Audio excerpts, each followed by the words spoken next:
So hello everyone, कैसे हैं आप सब लोग। I hope each and every one of you is doing absolutely good. My name is doctor Vipin Kumar Sharma and मैं आप सभी लोगों का तहे दिल से स्वागत करता हूं हमारे इस प्यार से बैच मिशन 100 के अंदर, जहां पर आज हम लोग पढ़ने वाले हैं एक नए चैप्टर को जिसका नाम है cell cycle and cell division. दोस्तों ये चैप्टर बहुत ही छोटा है एंड हम मान के चल रहे हैं कि इस चैप्टर को हम लोग 2 से 3 लेक्चर्स के अंदर रैप अप कर देंगे। अगर आज हम पढ़ते हैं यहां पर introduction to cell cycle and cell division, तो अगले लेक्चर में हम लोग माइटोसिस यानी इक्वेशनल डिवीजन की चर्चा कर रहे होंगे और उससे अगले लेक्चर में एक छोटू से लेक्चर में हम लोग मियोसिस यानी रिडक्शनल डिवीजन के बारे में चर्चा कर रहे होंगे। But I will be taking an extra class on Sunday, तो आपका सिलेबस कंप्लीट हो जाएगा ऑन टाइम।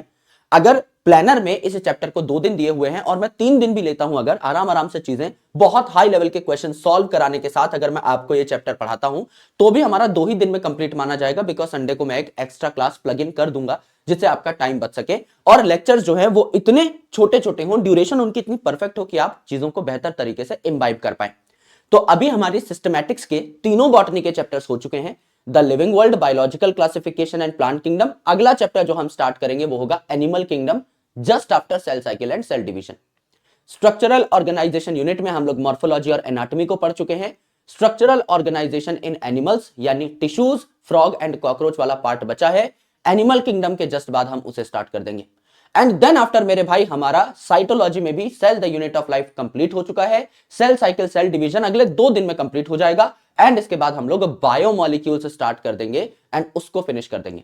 यानी कि आफ्टर दिस चैप्टर 3 चैप्टर्स आपके जूलॉजी के आएंगे। आप लोग जूलॉजी का बहुत इंतजार कर रहे हैं। I am also very excited to teach you guys zoology. तो इस चैप्टर के बाद जूलॉजी हम लोग स्टार्ट कर रहे होंगे। 3 चैप्टर जूलॉजी के हम खत्म करेंगे जिससे हमारी तीनों यूनिट कंप्लीटली रैप अप मानी जाए। उसके बाद 3 चैप्टर्स बॉटनी के आएंगे, दैट इज प्लांट फिजियोलॉजी, जैसे कि photosynthesis, respiration and plant growth and development. बीच में मुझे अगर टाइम मिलता है तो सेल साइकिल सेल डिवीजन पढ़ने के बाद आपको गैमीट्स बनाने अच्छे तरीके से आ जाएंगे, तो हम sexual reproduction of flowering plants को भी छेड़ सकते हैं। क्योंकि मॉर्फोलॉजी आपने ऑलरेडी पढ़ ली है, काफी सारे पॉइंट्स वहां के रिपीट होंगे। फ्लावर वाला जो इनिशियल पार्ट है एंड्रोशम गाइनोशम वाला एज इट इज रिपीट होगा, तो हमें थोड़ी सी एज मिल रही होगी कि हमने सेल साइकिल सेल डिवीजन भी पढ़ लिया है, हमने मॉर्फोलॉजी भी पढ़ ली है, एनाटॉमी भी पढ़ ली है। तो कुछ कुछ पॉइंटर्स आपके एज इट इज रिपीट होते हैं sexual reproduction of flowering plants में, उसको भी हम लोग बीच में ला सकते हैं। एंड देन आफ्टर हम लोग आपके ह्यूमन फिजियोलॉजी की ओर बढ़ेंगे जहां पर आपके 6 चैप्टर्स हैं। तो फिर कंटिन्यूअसली आपकी जूलॉजी चलती जाएगी जब तक आपका 11th क्लास का सिलेबस रैप अप ना हो जाए, खत्म ना हो जाए। तो ये हमारा सीक्वेंस है जो हम फॉलो करेंगे। काफी सारे स्टूडेंट्स कंफ्यूज थे कि सर सीक्वेंस क्या होगा। तो 3 यूनिट की अभी हमने बॉटनी पढ़ ली है क्योंकि वो मेजर पार्ट है, ज्यादातर चैप्टर्स आपके बॉटनी के ही हैं। अब हम 3 यूनिट्स की जूलॉजी पढ़ लेंगे क्योंकि 3 ही चैप्टर हैं इंडिविजुअल, तो उनको हम लोग केटर करते हुए चलेंगे, केटर करते हुए दौड़ेंगे। आज नया चैप्टर स्टार्ट कर रहे हैं मेरे दोस्त मेरे भाई, जिसका नाम है cell cycle and cell division. और हमारा परम धर्म है कि जब भी हम किसी चैप्टर को शुरू करें भैया, खोपड़ी पे नारियल का तेल लगा के पहले तो चैप्टर के नाम में घुस जाएं, क्योंकि चैप्टर का नाम हमसे काफी कुछ कहना चाहता है। यहां पर भी जो चैप्टर का नाम है हमें चीख चीख कर कुछ बताने की कोशिश कर रहा है कि इस चैप्टर में हमें किस बारे में पढ़ना है। सबसे पहले एक शब्द देखिए, सेल डिवीजन, जो कि बहुत कॉमन शब्द है। आप सभी ने अपने जीवन में इस शब्द को एक ना एक बार जरूर सुना होगा, वैसे हजारों बार सुना होगा। हम खुद भी इस वर्ड को अपने सिलेबस के दौरान कई बार यूज कर चुके हैं। सेल डिवीजन का मतलब होता है सेल का डिवाइड कर जाना, यानी एक सेल से 2 सेल बन जाना, इसे हम सेल डिवीजन कहते हैं। समझ लीजिए मेरे भाई, हमारे पास ये एक सेल है, हमारे पास ये एक सेल है। ये सेल अभी नया नया तैयार हुआ है, नया सेल है, नेव सेल है। ये सेल आगे चल के थोड़ा सा बड़ा होगा, यानी अपने साइटोप्लाज्म को इंक्रीज करेगा, और जब ये सेल बड़ा होता है तो इसमें डिवीजन इनिशिएट होने लग जाती है। तो ये सेल आपका डिवाइड हो जाएगा, फुचुक करके 2 सेल्स बना देगा। इस एक सेल से 2 सेल बनने की प्रक्रिया को हम लोग क्या कहते हैं? सेल डिवीजन कहते हैं। यानी सेल को आपने डिवाइड कर दिया है, सेल को आपने डिवाइड कर दिया है, यानी एक सेल से आपने 2 सेल बना दिए हैं, सेल के टुकड़े हो गए हैं। इसे हम कहते हैं कि सेल का डिवीजन हो गया है। लेकिन क्या एक सेल से जब 2 सेल बनते हैं तो क्या बस सेल के टुकड़े ही करने होते हैं और कुछ नहीं करना होता? सर बिल्कुल करना होता है। सर जब एक सेल नया नया तैयार हुआ है, ये अपने साइज को भी इंक्रीज करेगा, जैसा मैंने कहा कि इसका साइटोप्लाज्म जो है उसकी मात्रा, उसका अमाउंट इंक्रीज होगा। फिर इसके साथ साथ भैया ये जो सेल है इसमें जेनेटिक मटेरियल भी होगा। अगर इस एक सेल को 2 सेल्स बनाने हैं तो जेनेटिक मटेरियल का अमाउंट भी डबल करना पड़ेगा, डीएनए का कंटेंट भी डबल करना पड़ेगा, तो डीएनए की रेप्लिकेशन भी होगी। भाई इस सेल के अंदर जो ऑर्गेनेल्स हैं वो भी दोनों डॉटर सेल्स में आधी आधी बांटनी पड़ेंगी, तो आपकी जो ऑर्गेनेल्स हैं वो भी डुप्लीकेट होंगे। भाई जब आपका बंटवारा होगा सामान का, जब डीएनए आप आधा आधा बांटेंगे, जब आप ऑर्गेनेल्स आधा आधा बांटेंगे, तो खींचातानी भी होगी, रस्सियां भी बनेंगी, यानी स्पिंडल फाइबर्स भी असेंबल होंगे, तो वो भी आपको करने हैं। तो जब एक सेल दो सेल में कन्वर्ट होता है, उस दौरान कई सारे प्रोसेसेस होते हैं। सेल ग्रो भी करता है, सेल में स्पिंडल अरेंजमेंट भी होती है, सेल में ऑर्गेनेल्स भी डुप्लीकेट करती हैं, डीएनए भी रेप्लिकेट करता है, और तब जाके एक सेल दो सेल में कन्वर्ट होता है। तो जब ये एक सेल नया नया बना, तब से लेकर के जब तक ये सेल डिवाइड करके दो नए सेल्स ना बना ले, इस दौरान होने वाले सारे प्रोसेसेस को हम सेल साइकिल कहते हैं। क्योंकि मेरे भाई ये एक साइकिल है। अब जो दो सेल बने हैं, ये दोनों आगे चल के बड़े होंगे, अपने डीएनए को रेप्लिकेट करेंगे, ऑर्गेनेल्स को डुप्लीकेट करेंगे, स्पिंडल अरेंजमेंट यहां पर भी देखने को मिलेगी, और तब जाके दोनों सेल दो दो और सेल बनाएंगे। ये सेल भी दो डॉटर सेल बना बैठेगा, ये सेल भी दो डॉटर सेल बना बैठेगा। तो जब एक सेल नया नया तैयार हुआ है, नया नया बना है, तब से लेकर के जब तक ये खुद पूरा डिवाइड ना कर जाए, जितने भी प्रोसेसेस इस दौरान हो रहे हैं, इसे हम सेल साइकिल कहते हैं। तो आराम से सोचेगा, अगर ये एक सेल है, नया नया बना है, इसने अपने डीएनए को रेप्लिकेट किया, ऑर्गेनेल्स को डुप्लीकेट किया, और फिर जाकर के क्या हो रहा है, डिवाइड हो रहा है। तो सेल डिवीजन, सेल का एक्चुअल में डिवाइड होना, is a part of cell cycle. Cell cycle में सब कुछ इंक्लूड कर लिया आपने। एक नया सेल जब तैयार हुआ था, तब से लेकर के जब तक वो सेल डिवाइड ना हो जाए, खुद दो डॉटर सेल ना बना ले, तब तक जितने भी प्रोसेसेस हैं बीच में, इसे आप सेल साइकिल कहते हैं। तो सेल डिवीजन भी तो सेल साइकिल का ही एक पार्ट हुआ। सेल साइकिल में तो सब कुछ ही आ रहा है। सेल का जब बना, वो उसका बड़ा होना, डीएनए का रेप्लिकेट करना, ऑर्गेनेल्स का डुप्लीकेट करना, सेल का सच में डिवाइड करना, न्यूक्लियस का डिवाइड करना, दो न्यूक्लियस बनाने पड़ेंगे दोनों डॉटर सेल्स के अलग अलग, ये सारे प्रोसेसेस सेल साइकिल में।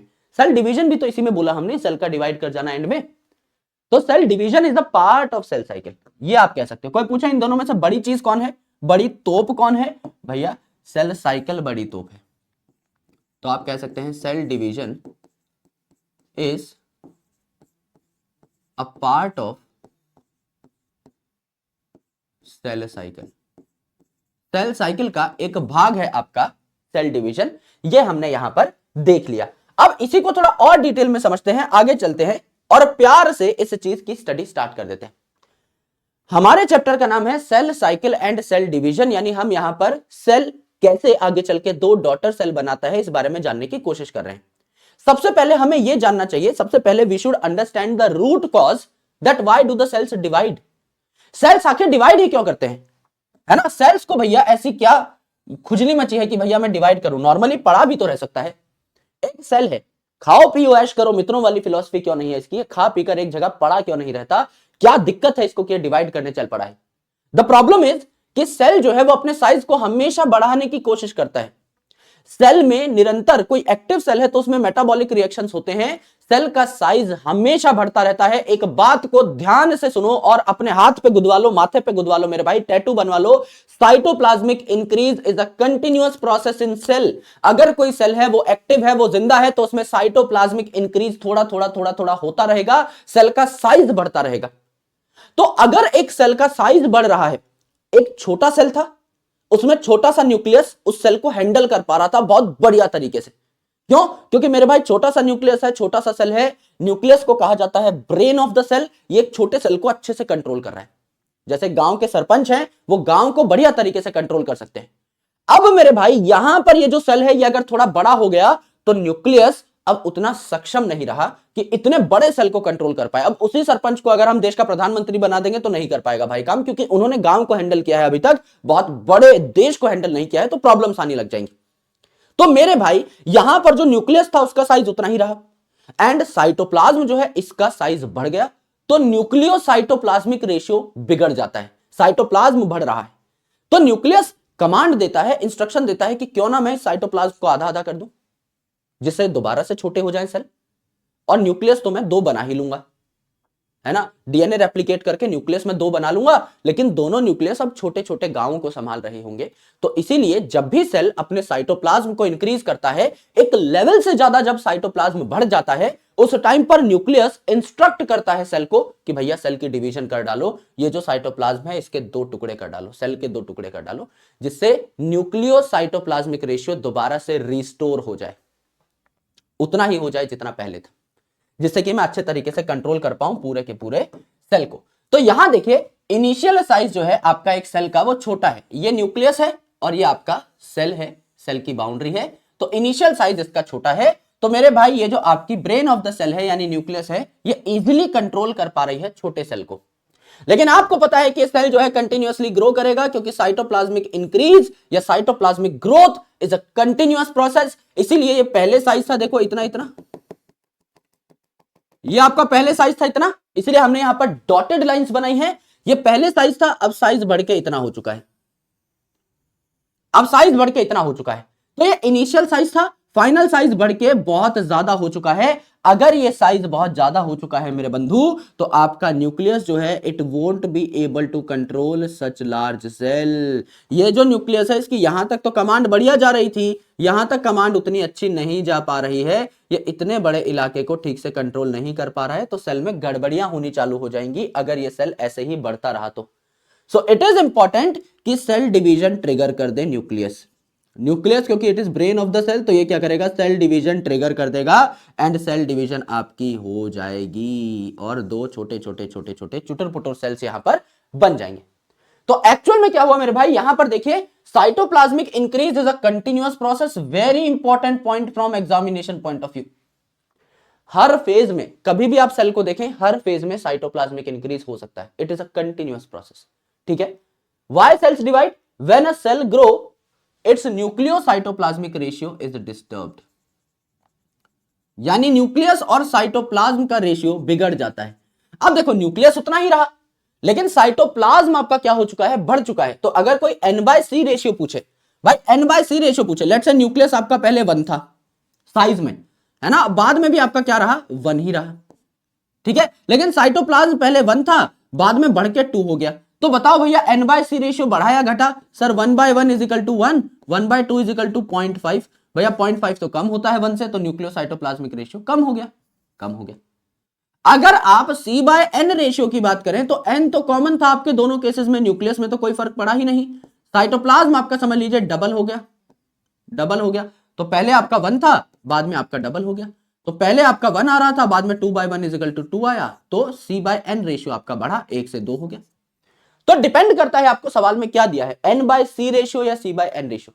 भाई n कॉमन है, C बढ़ रहा है, नीचे वाली चीज जब बढ़ती है, डिनोमिनेटर जब बढ़ता है तो ओवरऑल रिजल्ट कम हो जाता है, एंड न्यूमिनेटर जब बढ़ता है, ऊपर वाली चीज जब बढ़ती है तो ओवरऑल रिजल्ट बढ़ जाता है। तो n/c रेशियो घट रहा है, C/N रेशियो बढ़ रहा है। तो जब आपका सेल डिवीजन हो जाएगा, जब न्यूक्लियस ट्रिगर कर देगा सेल डिवीजन को, तो इस सेल के 2 टुकड़े हो जाएंगे एंड दोबारा से 2 छोटे छोटे न्यूक्लियस 2 छोटे छोटे सेल्स को कंट्रोल कर रहे होंगे। न्यूक्लियोसाइटोप्लाज्मिक रेशियो आपका क्या हो जाएगा, रिस्टोर हो जाएगा, न्यूक्लियोसाइटोप्लाज्मिक रेशियो आपका रिस्टोर हो जाएगा। तो सबसे पहले हमने यह जाना कि सेल आखिर डिवाइड करता क्यों है। सेल डिवाइड इसलिए करता है गुरुदेव गुरुजी, क्योंकि यहां पर जब सेल इंक्रीज कर रहा होता है अपने साइटोप्लाज्मिक अमाउंट को, तो उसका न्यूक्लियोसाइटोप्लाज्मिक रेशियो बिगड़ जाता है। To restore that nucleocytoplasmic ratio, उस न्यूक्लियोसाइटोप्लाज्मिक रेशियो को करेक्ट करने के लिए सेल डिवीजन होती है। यह रीजन है कि क्यों सेल बैठता नहीं है, डिवाइड क्यों करता रहता है लगातार। अब भैया इस सेल से 2 सेल बने छोटे छोटे, फिर ये जो 2 छोटे छोटे सेल है इनका फिर साइज बढ़ेगा, इनका फिर साइज बढ़ेगा, तो न्यूक्लियोसाइटोप्लाज्मिक रेशियो फिर डिस्टर्ब हो जाएगा, फिर डिस्टर्ब हो जाएगा तो न्यूक्लियस पे फिर कमांड देनी पड़ेगी कि भाई आपका सेल डिवीजन कराओ, ये तो साइटोप्लाज्म आपके आपे से बाहर जा रहा है, काबू से बाहर जा रहा है। फिर दोबारा से सेल डिवीजन हो जाएगी, 2 छोटे छोटे सेल बन जाएंगे, 2 छोटे छोटे न्यूक्लियस उनको अच्छे से कंट्रोल करेंगे, फिर वो जो सेल्स बने हैं उनका साइज बढ़ेगा, फिर न्यूक्लियोसाइटोप्लाज्मिक रेशियो डिस्टर्ब होगा, फिर सेल डिवीजन होगी, फिर से न्यूक्लियोसाइटोप्लाज्मिक रेशियो करेक्ट हो जाएगा। तो ये न्यूक्लियोसाइटोप्लाज्मिक रेशियो डिस्टर्ब होता है, इसे करेक्ट करना पड़ता है, फिर डिस्टर्ब होता है, फिर करेक्ट करना पड़ता है, और इसके लिए हम क्या करते हैं, निरंतर सेल डिवीजन करवा रहे होते हैं। This is the reason why cells divide. ये वो रीजन है, ये वो बात है जिस वजह से सेल डिवाइड करता है। ये हमने जाना, ये हमने सीखा। Now what is the importance of cell division. भैया सेल डिवीजन कराएं क्यों, ऐसी क्या बात है सेल डिवीजन में कि ये हमारे जीवन का आधार बन के बैठा है। सेल डिवीजन नहीं करा रहे तो ऑर्गेनिज्म जिंदा ही नहीं रह पा रहा, ऐसा क्या है इस सेल डिवीजन में, what is the concrete importance of this. तो आराम से देखिए, दुनिया के जितने भी sexually reproducing organisms all sexually reproducing organisms start their life as a single cell called zygote. भाई अगर असेक्सुअल रिप्रोडक्शन है तो सीधा सीधा वो डेवलप कर जाते हैं। समझ लीजिए एक रोज का प्लांट है, गुलाब का एक प्लांट है, मैंने उसकी डंडी काटी और जमीन में उगा दी। This is a type of vegetative reproduction. लेकिन मेरे दोस्त अगर वही रोज है, रोज एक फूल है तो उसमें सेक्स ऑर्गन्स भी होंगे। तो समझ लीजिए मेरे भाई मेल गैमेट फीमेल गैमेट के पास आ रहा है, male gamete female gamete fuse कर रहे हैं, फर्टिलाइज कर रहे हैं, तो पहला जो सेल बनेगा सेक्सुअल रिप्रोडक्शन से, मेल फीमेल गैमेट की फ्यूजन से पहला जो सेल बनता है इसे हम कहते हैं जाइगोट। और वो जो जाइगोट है यही हमारी बॉडी के सारे सेल्स तैयार करता है। जैसे अगर आप ह्यूमंस में भी देखें तो आपका ये मेल गैमेट है जिसे स्पर्म कहा, इसमें आपके 23 क्रोमोसोम होंगे, यानी ये हैप्लॉइड होगा, एक सेट ऑफ क्रोमोसोम इसमें होगा। ये आपका female gamete Golu Molu ovum है जिसमें आपके हैप्लॉइड सेट ऑफ क्रोमोसोम यानी 23 क्रोमोसोम होंगे। इन 23 क्रोमोसोम को हम पास ले आएंगे तो आपका बनकर खड़ा हो जाएगा यहां पर क्या, मिस्टर जाइगोट। करेक्ट, जाइगोट बनके यहां पर खड़ा हो जाएगा। ऑलराइट, तो आपने यहां पर मेल और फीमेल गैमेट को फ्यूज किया, फर्टिलाइज किया, जाइगोट बन गया यहां पर। अब ये जो जाइगोट है ना, इस जाइगोट के पास वो सारी की सारी इंस्ट्रक्शंस होती है, क्योंकि इस जाइगोट में वो डीएनए है जो मम्मी और पापा से आया, 23 क्रोमोसोम मम्मी वाले, 23 क्रोमोसोम पापा वाले। इसमें सारी इंफॉर्मेशन है कि आपकी कंप्लीट बॉडी कैसे बनानी है। तो इसमें वो कंप्लीट इंफॉर्मेशन है कि एक कंप्लीट ऑर्गेनिज्म को कैसे तैयार किया जाए। तो ये आपका डिवाइड करने लगता है, जाइगोट फास्ट डिवीजन करने लगता है जिसे हम क्लीवेज कहते हैं। तो जल्दी जल्दी जल्दी जल्दी ये डिवाइड करता है।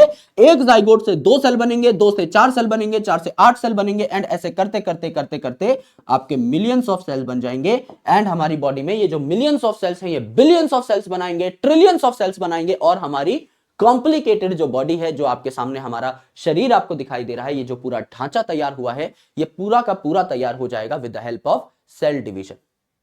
तो why cell division is important, क्योंकि सेल डिवीजन जब होगा तभी आपकी पूरी बॉडी तैयार हो पाएगी। वरना अगर सेल डिवीजन नहीं हो रहा होता तो मेरे भाई एक सेल के फॉर्मेट में ही आप पड़े हुए होते, या 2 सेल भी नहीं बना पाता।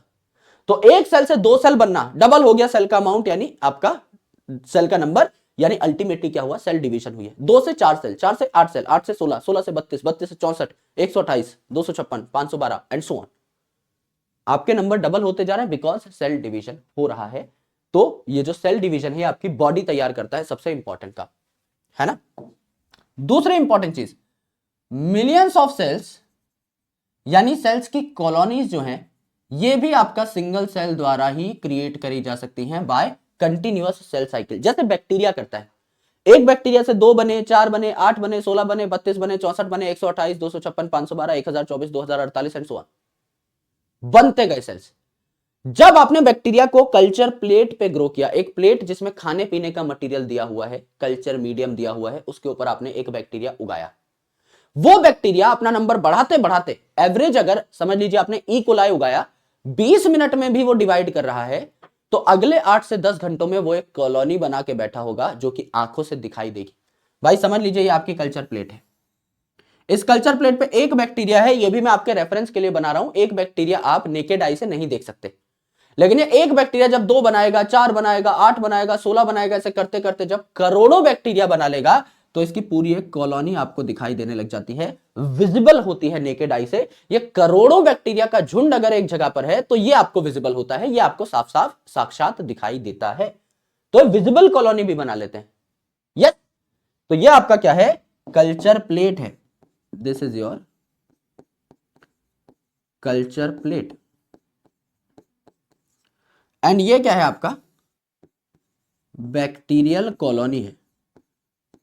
और एक बैक्टीरियल कॉलोनी में एवरेज कितने आपके बैक्टीरिया देखने को मिलते हैं, 10⁻⁶ टू 10⁻⁷ बैक्टीरिया देखने को मिलते हैं, यानी 10 लाख से 1 करोड़ बैक्टीरिया देखने को मिलते हैं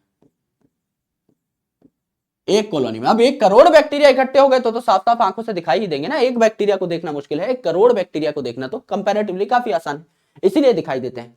तो cycle of growth and division are repeated several type, क्योंकि भाई सेल ग्रो होगा, न्यूक्लियोसाइटोप्लाज्मिक रेशियो आपका बिगड़ जाएगा। उस न्यूक्लियोसाइटोप्लाज्मिक रेशियो को रिस्टोर करने के लिए फिर डिवीजन करना पड़ेगा, 2 सेल बन जाएंगे। फिर वो दोनों सेल ग्रो करेंगे, फिर उनको डिवाइड करना पड़ेगा न्यूक्लियोसाइटोप्लाज्मिक रेशियो रिस्टोर करने के लिए। फिर जो 4 सेल बने हैं वो सारे ग्रो करेंगे, फिर चारों को डिवाइड करना पड़ेगा। फिर 8 सेल हैं वो ग्रो करेंगे, फिर डिवाइड करना पड़ेगा। Growth division, growth division, growth division, growth division, ऐसा चलता रहेगा। न्यूक्लियोसाइटोप्लाज्मिक रेशियो बिगड़ता रहेगा। हम सेल डिवीजन करके न्यूक्लियोसाइटोप्लाज्मिक रेशियो रिस्टोर करते रहेंगे, बिगड़ेगा, रिस्टोर करते रहेंगे, बिगड़ेगा, रिस्टोर करते रहेंगे, बिगड़ेगा, रिस्टोर करते रहेंगे। एक सेल से लाखों करोड़ों सेल बनते रहेंगे। This is why cell division is important. किसी भी ऑर्गेनिज्म की कंप्लीट बॉडी आपको तैयार करनी है तो जाइगोट को सेल डिवीजन करना ही करना होगा। इसीलिए आपकी बॉडी तैयार करने के लिए cell division has a prime role. इसीलिए ये बहुत बहुत ज्यादा इंपॉर्टेंट है।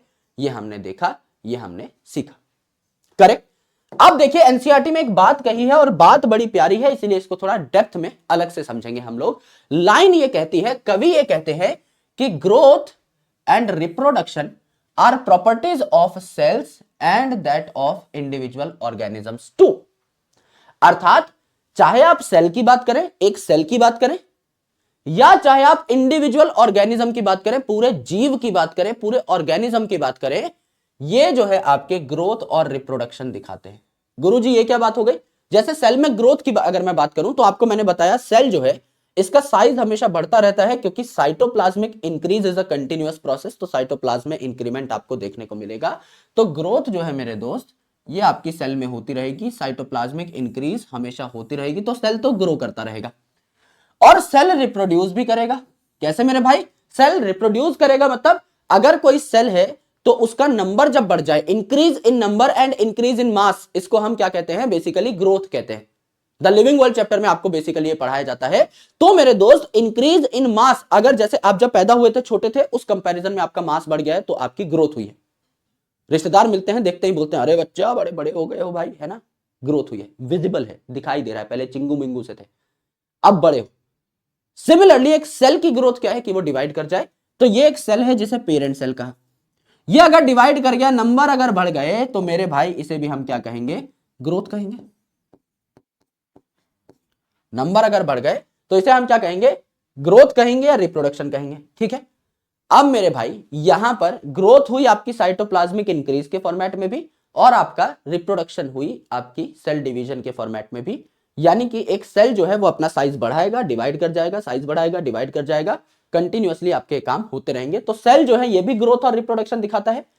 इंडिविजुअल ऑर्गेनिज्म भी ग्रोथ दिखाता है। इंक्रीज इन मास हो जाता है यहां पर मेरे भाई, मास बढ़ता है हमारा। जब पैदा हुए हैं तब से लेकर के अब तक बहुत मास बढ़ गया, तो हमारे अंदर भी ग्रोथ होती है। और रिप्रोडक्शन हम भी करेंगे भैया। लोअर ऑर्गेनिज्म एसेक्सुअली रिप्रोड्यूस करते हैं, हायर ऑर्गेनिज्म जो है आपके सेक्सुअली रिप्रोड्यूस करते हैं। यस, तो रिप्रोडक्शन भी हमारे अंदर होता है। जैसे हम हायर ऑर्गेनिजम्स हैं, हायर एनिमल्स हैं, तो हम असेक्सुअली रिप्रोड्यूस नहीं करते। ऐसा नहीं है कि मैं अपनी उंगली काट के जमीन में बोऊं तो नया विपिन शर्मा उग जाएगा, नहीं उगेगा, सेक्सुअली रिप्रोड्यूस करना पड़ेगा। तो मेरे दोस्त हमारे अंदर सेक्सुअल रिप्रोडक्शन होती है। जबकि अगर आप प्लांट में देखें, है ना, लोअर प्लांट्स में देखें, कुछ एक हायर प्लांट्स में भी देखें, जैसे मैंने अभी रोज की डंडी काट के जमीन में उगाई थी, तो वो क्या है आपका एक प्रकार का ऐसा रिप्रोडक्शन है जहां सेक्सुअल ऑर्गन्स इन्वॉल्व नहीं हुए, गैमीट फॉर्मेशन नहीं हुई, गैमीट फ्यूजन नहीं हुई, बिना उसके ही हमने काम चला लिया। तो प्लांट्स में जो हायर प्लांट्स होते हैं ये भी आपका कई बार असेक्सुअल रिप्रोडक्शन दिखा देते हैं, वेजिटेटिव रिप्रोडक्शन दिखा देते हैं। एनिमल्स में जो हायर एनिमल्स हैं उनमें ऐसा कुछ नहीं होता, वो सेक्सुअली ही रिप्रोड्यूस करेंगे। तो प्लांट और एनिमल में थोड़ा सा ये भी फर्क है। लेकिन अगर मैं इस एक लाइन को जस्टिफाई करूं, मैंने इस एक लाइन में महज ये कहा है कि सेल और ऑर्गेनिज्म, चाहे आप एक सेल की बात करें या आप एक कंप्लीट ऑर्गेनिज्म की बात करें, दोनों में एक सिमिलैरिटी ये होती है मेरे भाई कि चाहे एक सेल हो चाहे पूरा ऑर्गेनिज्म हो, ये ग्रो भी करते हैं एंड रिप्रोड्यूस भी करते हैं। सेल कैसे ग्रो करेगा? साइटोप्लाज्म उसका बढ़ जाएगा, साइज बढ़ जाएगा, तो ग्रोथ हो गई। रिप्रोड्यूस ये कैसे करेगा? सेल जब डिवाइड कर जाए, 1 से 2 सेल बना ले, तो ये रिप्रोड्यूस कर जाएगा। ठीक है, इसको साइड रख देते हैं। ऑर्गेनिज्म कैसे ग्रो करेगा? हमारा मास बढ़ता है वक्त के साथ। एंड हम कैसे रिप्रोड्यूस करेंगे? डिपेंडिंग अपॉन हम कौन है, लोअर एनिमल हैं, हायर एनिमल हैं, लोअर प्लांट है, हायर प्लांट है, हम असेक्सुअली या सेक्सुअली रिप्रोड्यूस कर सकते हैं। Very simple. ये लाइन एनसीईआरटी में दी थी, जिसको समझने के लिए इतना तामझाम हमने यहां पर लगाया कि चाहे सेल हो चाहे कोई कंप्लीट लिविंग ऑर्गेनिज्म हो, ये आपका रिप्रोड्यूस करता ही करता है और ग्रो करता ही करता है। ठीक है। अब देखिए सेल साइकिल पे आ जाते हैं। सेल साइकिल मतलब इस एक सेल के दो डॉटर सेल बना लेने तक का complete suffer is a cycle, क्योंकि फिर ये दोनों डॉटर सेल हैं, ये आगे चल के दो दो डॉटर सेल और बनाएंगे, यानी ऐसा ही काम करेंगे। ये एक डॉटर सेल है, ये भी ऐसा ही काम करेगी, ये भी आपका दो डॉटर सेल बनाएगी, है ना। तो आपका एक सेल से दो सेल बनाने तक का सफर जो है, इस बीच में जितने भी प्रोसेस होते हैं, ये सेल है, इसका साइटोप्लाज्म भी बढ़ेगा, यानी इसका साइज भी बढ़ेगा, तो न्यूक्लियोसाइटोप्लाज्मिक रेशियो भी डिस्टर्ब होगा। फिर इस सेल में जितनी भी ऑर्गेनेल्स हैं, ये हमें दोनों डॉटर सेल में बांटनी है, तो ऑर्गेनेल्स का नंबर भी डबल करना पड़ेगा। ये जो न्यूक्लियस है, ये भी हमें दोनों के दोनों डॉटर सेल्स में देना है, तो इसका भी हमको क्या करना पड़ेगा, नंबर डबल करना पड़ेगा। इसको भी हमें क्या करना पड़ेगा, डिवाइड करना पड़ेगा, न्यूक्लियर डिवीजन करनी पड़ेगी। इस सेल में जो आपका डीएनए था, ये डीएनए आपका दोनों डॉटर सेल में बांटना है, तो डीएनए का अमाउंट भी डबल करेंगे। यहां पे डीएनए है लेट्स से x, तो इसको करेंगे हम 2x और दोनों डॉटर सेल में xx बांट देंगे, तभी तो सेम प्रकार के सेल बनेंगे। इसमें x था तो इसमें भी xx होना चाहिए, तो पहले हम इसी के अंदर डीएनए का अमाउंट डबल करते हैं, 2x कर लेते हैं। यानी एक सेल जब नया नया बना, नया नवेला बना, वो जब तक दो डॉटर सेल नहीं बना लेता, तब तक जितने भी प्रोसेसेस हो रहे हैं बीच में, इसे सेल साइकिल कहते हैं। एक सेल से दो डॉटर सेल बन जाने के कंप्लीट सफर को हम सेल साइकिल कहते हैं। और साइकिल क्यों कहा, क्योंकि ये प्रोसेस रिपीट होता है। अब ये दोनों डॉटर सेल 4 सेल बनाएंगी खुद को डिवाइड करके, फिर ये 4 सेल 8 सेल बनाएंगे, 8 सेल 16 सेल बनाएंगे, 32 सेल बनाएंगे, साइकिल रिपीट होती रहेगी, चलती रहेगी, इसीलिए इसे सेल साइकिल कहा। और सेल डिवीजन क्या है, एक सेल के बस दो टुकड़े हो जाना, फुचुक करके उसका डिवाइड कर जाना, which is a part of cell cycle. जब आप बढ़िया सामान दोनों डॉटर सेल में बढ़िया बांट चुके होंगे, एक बड़ा सा सेल है, आधा सामान इस कोने में डाल दिया, आधा सामान इस कोने में डाल दिया, अब बस आपको सेल को डिवाइड करना है, दो डॉटर सेल बनाने के लिए बीच में से काटना है फुचुक करके, तो मेरे भाई इसे हम सेल डिवीजन कहते हैं, सेल को डिवाइड करना।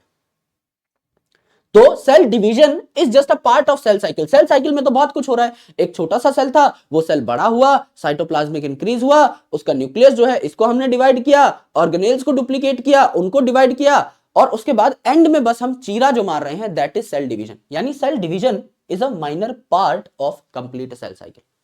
सेल डिवीजन तो सिर्फ एक भाग है किसका, सेल साइकिल का। तो हम लोग यहां पर सेल साइकिल पढ़ रहे हैं। तो समझ लीजिए ये एक घर है मेरे भाई, है ना। अब इस घर में रहते हैं दो बेटे, सबसे क्लासिक नाम लेंगे, भारत के सबसे क्लासिक नाम, सोनू और मोनू। तो मेरे भाई इस घर में सोनू और मोनू रहते हैं।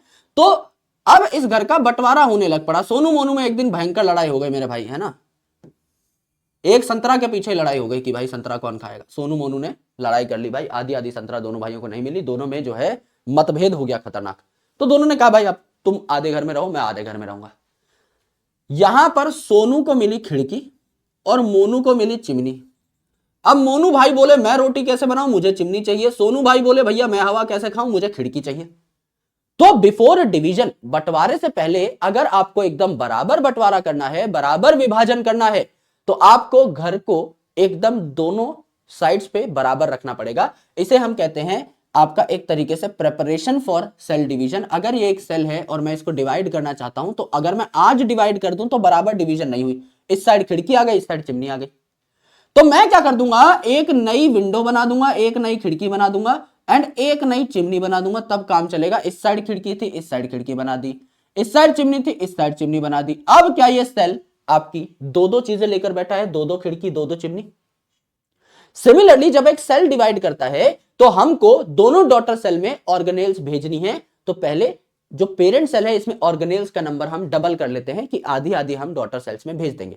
डीएनए के अमाउंट को डबल कर लेते हैं कि आधा आधा डीएनए दोनों डॉटर सेल में भेज देंगे। तो यहां क्या हुआ, खिड़की का अमाउंट डबल हो गया, चिमनी का अमाउंट डबल हो गया। अब हम जो है सेल डिवीजन या घर डिवीजन कर सकते हैं, तो आपका इक्वल डिवीजन हो पाएगा।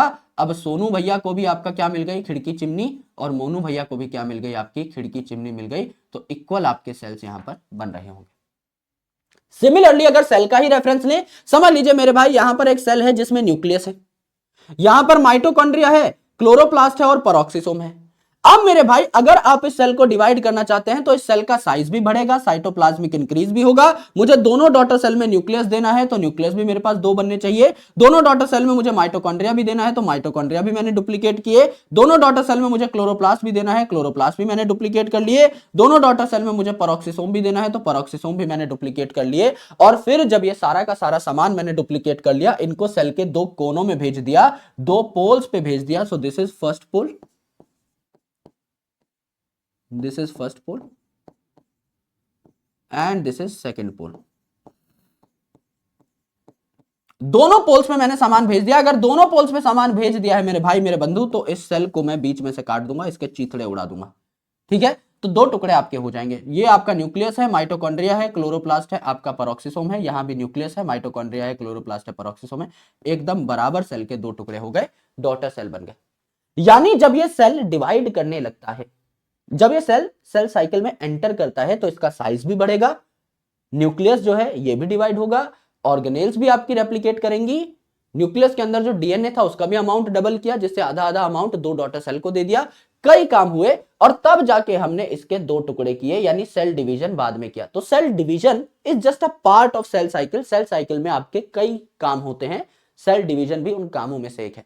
तो सेल साइकिल एक बड़ी चीज है। एक सेल से 2 डॉटर सेल्स बनने तक के सफर को हमने सेल साइकिल कहा, और सेल डिवीजन उसका जस्ट एक माइनर पार्ट माना जा सकता है।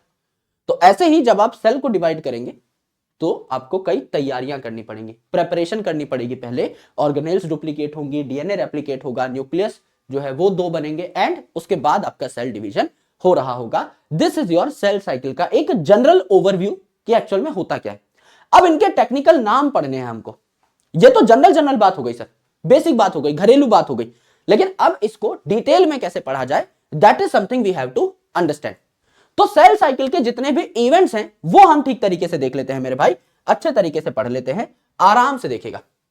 All the events happening, all the events, सारे के सारे events happening when a parent cell makes 2 daughter cell are included in cell cycle. एक सेल से 2 डॉटर सेल बनने का जो कंप्लीट सफर है, इसको हमने क्या कहा, सेल साइकिल कह दिया। तो सेल साइकिल के दौरान क्या क्या होगा, ड्यूरिंग सेल साइकिल खुद बताइए कि आपका सेल ग्रो करेगा, बिल्कुल करेगा गुरुजी। Cytoplasmic increase is a continuous process, cell आपका ग्रो करेगा। दूसरी इंपॉर्टेंट चीज, ऑर्गेनेल्स आपकी डुप्लीकेट करेंगी, ऑर्गेनेल्स आपके डुप्लीकेट करेंगी, यानी उनका नंबर डबल हो जाएगा, आधा आधा दोनों डॉटर सेल में बांटने के लिए। डीएनए रेप्लिकेशन होगा, डीएनए रेप्लिकेशन होता है आपका सेल साइकिल के एस फेज में, जिसे सिंथेसिस फेज भी कहते हैं, क्योंकि यहां डीएनए सिंथेसिस होती है, तो इसे सिंथेसिस फेज हम लोगों ने कह दिया। करेक्ट है, करेक्ट है गुरुजी, एस फेज में ये काम होगा। एंड सेल डिवीजन होगी, एंड में सेल के 2 टुकड़े हो जाएंगे, तो ये भी होगा गुरुजी, ये भी हमको अच्छे तरीके से पता है। तो ये आपके 4-5 काम है जो मेजरली हो रहे होते हैं भाई। सेल ग्रो भी करेगा, ऑर्गेनेल्स भी आधी आधी बांटनी है डॉटर सेल में, तो वो भी बनेंगी, है ना। आपका डीएनए भी आधा आधा बांटना है डॉटर सेल में, तो वो भी बनेगा। डीएनए कौन से फेज में रेप्लिकेट करता है, S phase of cell cycle में। एंड मेरे भाई उसके अलावा आपका जो सेल है इसके भी 2 टुकड़े होंगे, यानी सेल डिवीजन भी हो रहा होगा। तो मेरे दोस्त ये जो इवेंट्स हैं दे do not occur randomly, they do not occur randomly. ऐसा नहीं है कि रैंडमली किसी भी सीक्वेंस में हो गए। समझ लीजिए एक सेल है, फॉर एग्जांपल मैं आपको अगर बताऊं, समझ लीजिए एक सेल है और मैं कह रहा हूं इस सेल में सेल डिवीजन पहले हो गई और न्यूक्लियर डिवीजन बाद में हो रही है। ये आपका एक न्यूक्लियस था, मैं कह रहा हूं सेल डिवीजन पहले हो गई। अगर आप सेल डिवीजन कर बैठे हो तो 2 सेल बन जाएंगे गुरुजी। 2 सेल बन जाएंगे तो एक में ही न्यूक्लियस गया। भाई आपके पास तो एक ही न्यूक्लियस है ना, आपने तो न्यूक्लियस का नंबर डबल किया ही नहीं। तो आप जब 2 डॉटर सेल बनाओगे तो एक में ही न्यूक्लियस जाएगा, दूसरा तो सर्वाइव ही नहीं कर पाएगा। तो फायदा क्या हुआ, एक सेल से एक सेल बन गया, फायदा ही क्या हुआ। इसके बाद हम न्यूक्लियर डिवीजन कर रहे हैं तो इसमें 2 न्यूक्लियस हो गए, इसमें भी गड़बड़ी हो गई, इसकी भी बैंड बच जाएगी। अर्थात मेरे दोस्त आपको पहले न्यूक्लियर डिवीजन करनी है, तब जाके जब आप सेल डिवीजन करोगे तो दोनों के दोनों डॉटर सेल में एक एक न्यूक्लियस जा पाएगा। यानी ऐसा नहीं कि रैंडम अपनी मन मर्जी से कोई भी काम कर दिया।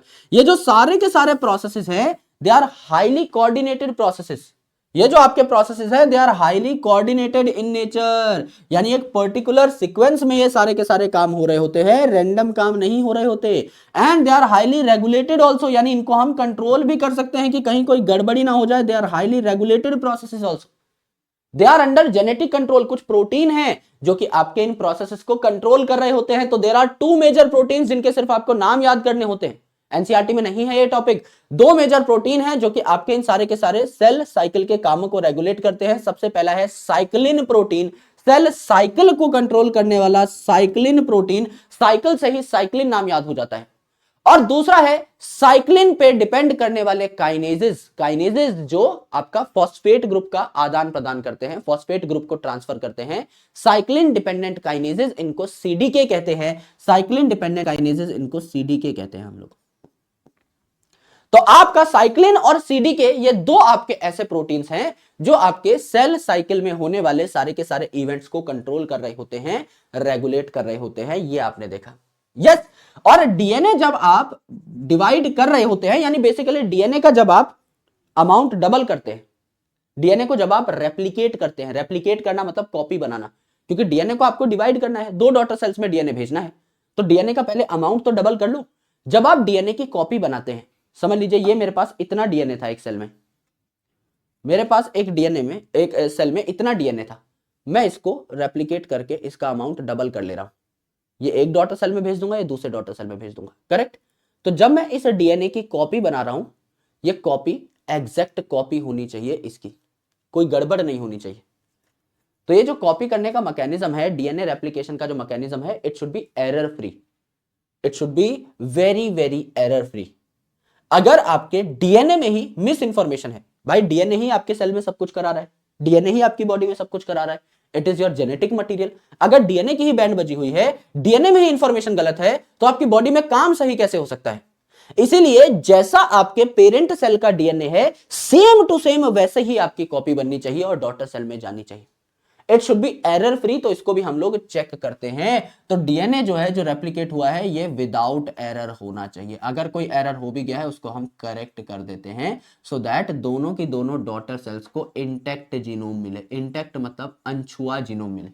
अनछुआ मतलब जरा सी भी छेड़खानी नहीं की है। इंटैक्ट मतलब सेम एज पेरेंट, जैसा पेरेंट में था वैसा का वैसा आपका डीएनए बिटिया सेल्स में यानी डॉटर सेल्स में भी चला गया है। एकदम इंटैक्ट जीनोम आपका यहां पर गया है, एकदम इंटैक्ट डीएनए आपका यहां पर गया, करेक्ट। तो यहां पर हमने देखा मेरे दोस्त, मेरे भाई, कि सेल साइकिल में कई सारी चीजें होती हैं। सेल ग्रो भी करता है, ऑर्गेनेल्स का नंबर भी डबल हो रहा है, डीएनए का अमाउंट भी डबल हो रहा है, सेल सच में दो टुकड़ों में टूट भी रहा है, यानी डिवाइड भी कर रहा है। ये सारे के सारे प्रोसेसेस एक पर्टिकुलर सीक्वेंस में होते हैं। They are highly coordinated processes, जिससे कि सेल डिवीजन अच्छे तरीके से हो पाए, दो डॉटर सेल बन पाए। और सबसे इंपॉर्टेंट जो प्रोसेसेस है इन सब में से, वो है सेल डिवीजन का आपका DNA replication process. DNA replication, जब डीएनए किसी सेल में सही आएगा, बाकी सारी चीजें तो हम लोग तैयार कर सकते हैं। डीएनए हमारा जेनेटिक मटेरियल है, इसमें कोई गलती नहीं होनी चाहिए। It should be error free, जिससे कि डॉटर सेल्स को इंटैक्ट जीनोम मिल पाए, इंटैक्ट डीएनए मिल पाए। जीनोम का मतलब क्या होता है? जीनोम का मतलब होता है content in haploid set of chromosomes, haploid set of chromosomes, यानी आपके 23 क्रोमोसोम्स में जितना भी डीएनए है उसे हम क्या कहते हैं? आपका जीनोम कहते हैं। हमारे पास 46 क्रोमोसोम्स हैं, राइट? हमारे पास 46 क्रोमोसोम्स हैं, 23 मम्मी से आए, 23 पापा से आए। ये मेरा जीनोम है। एक सेट जो है, it is called as genome. इसके अंदर जितना डीएनए है 23 क्रोमोसोम में, दिस इज माय जीनोम।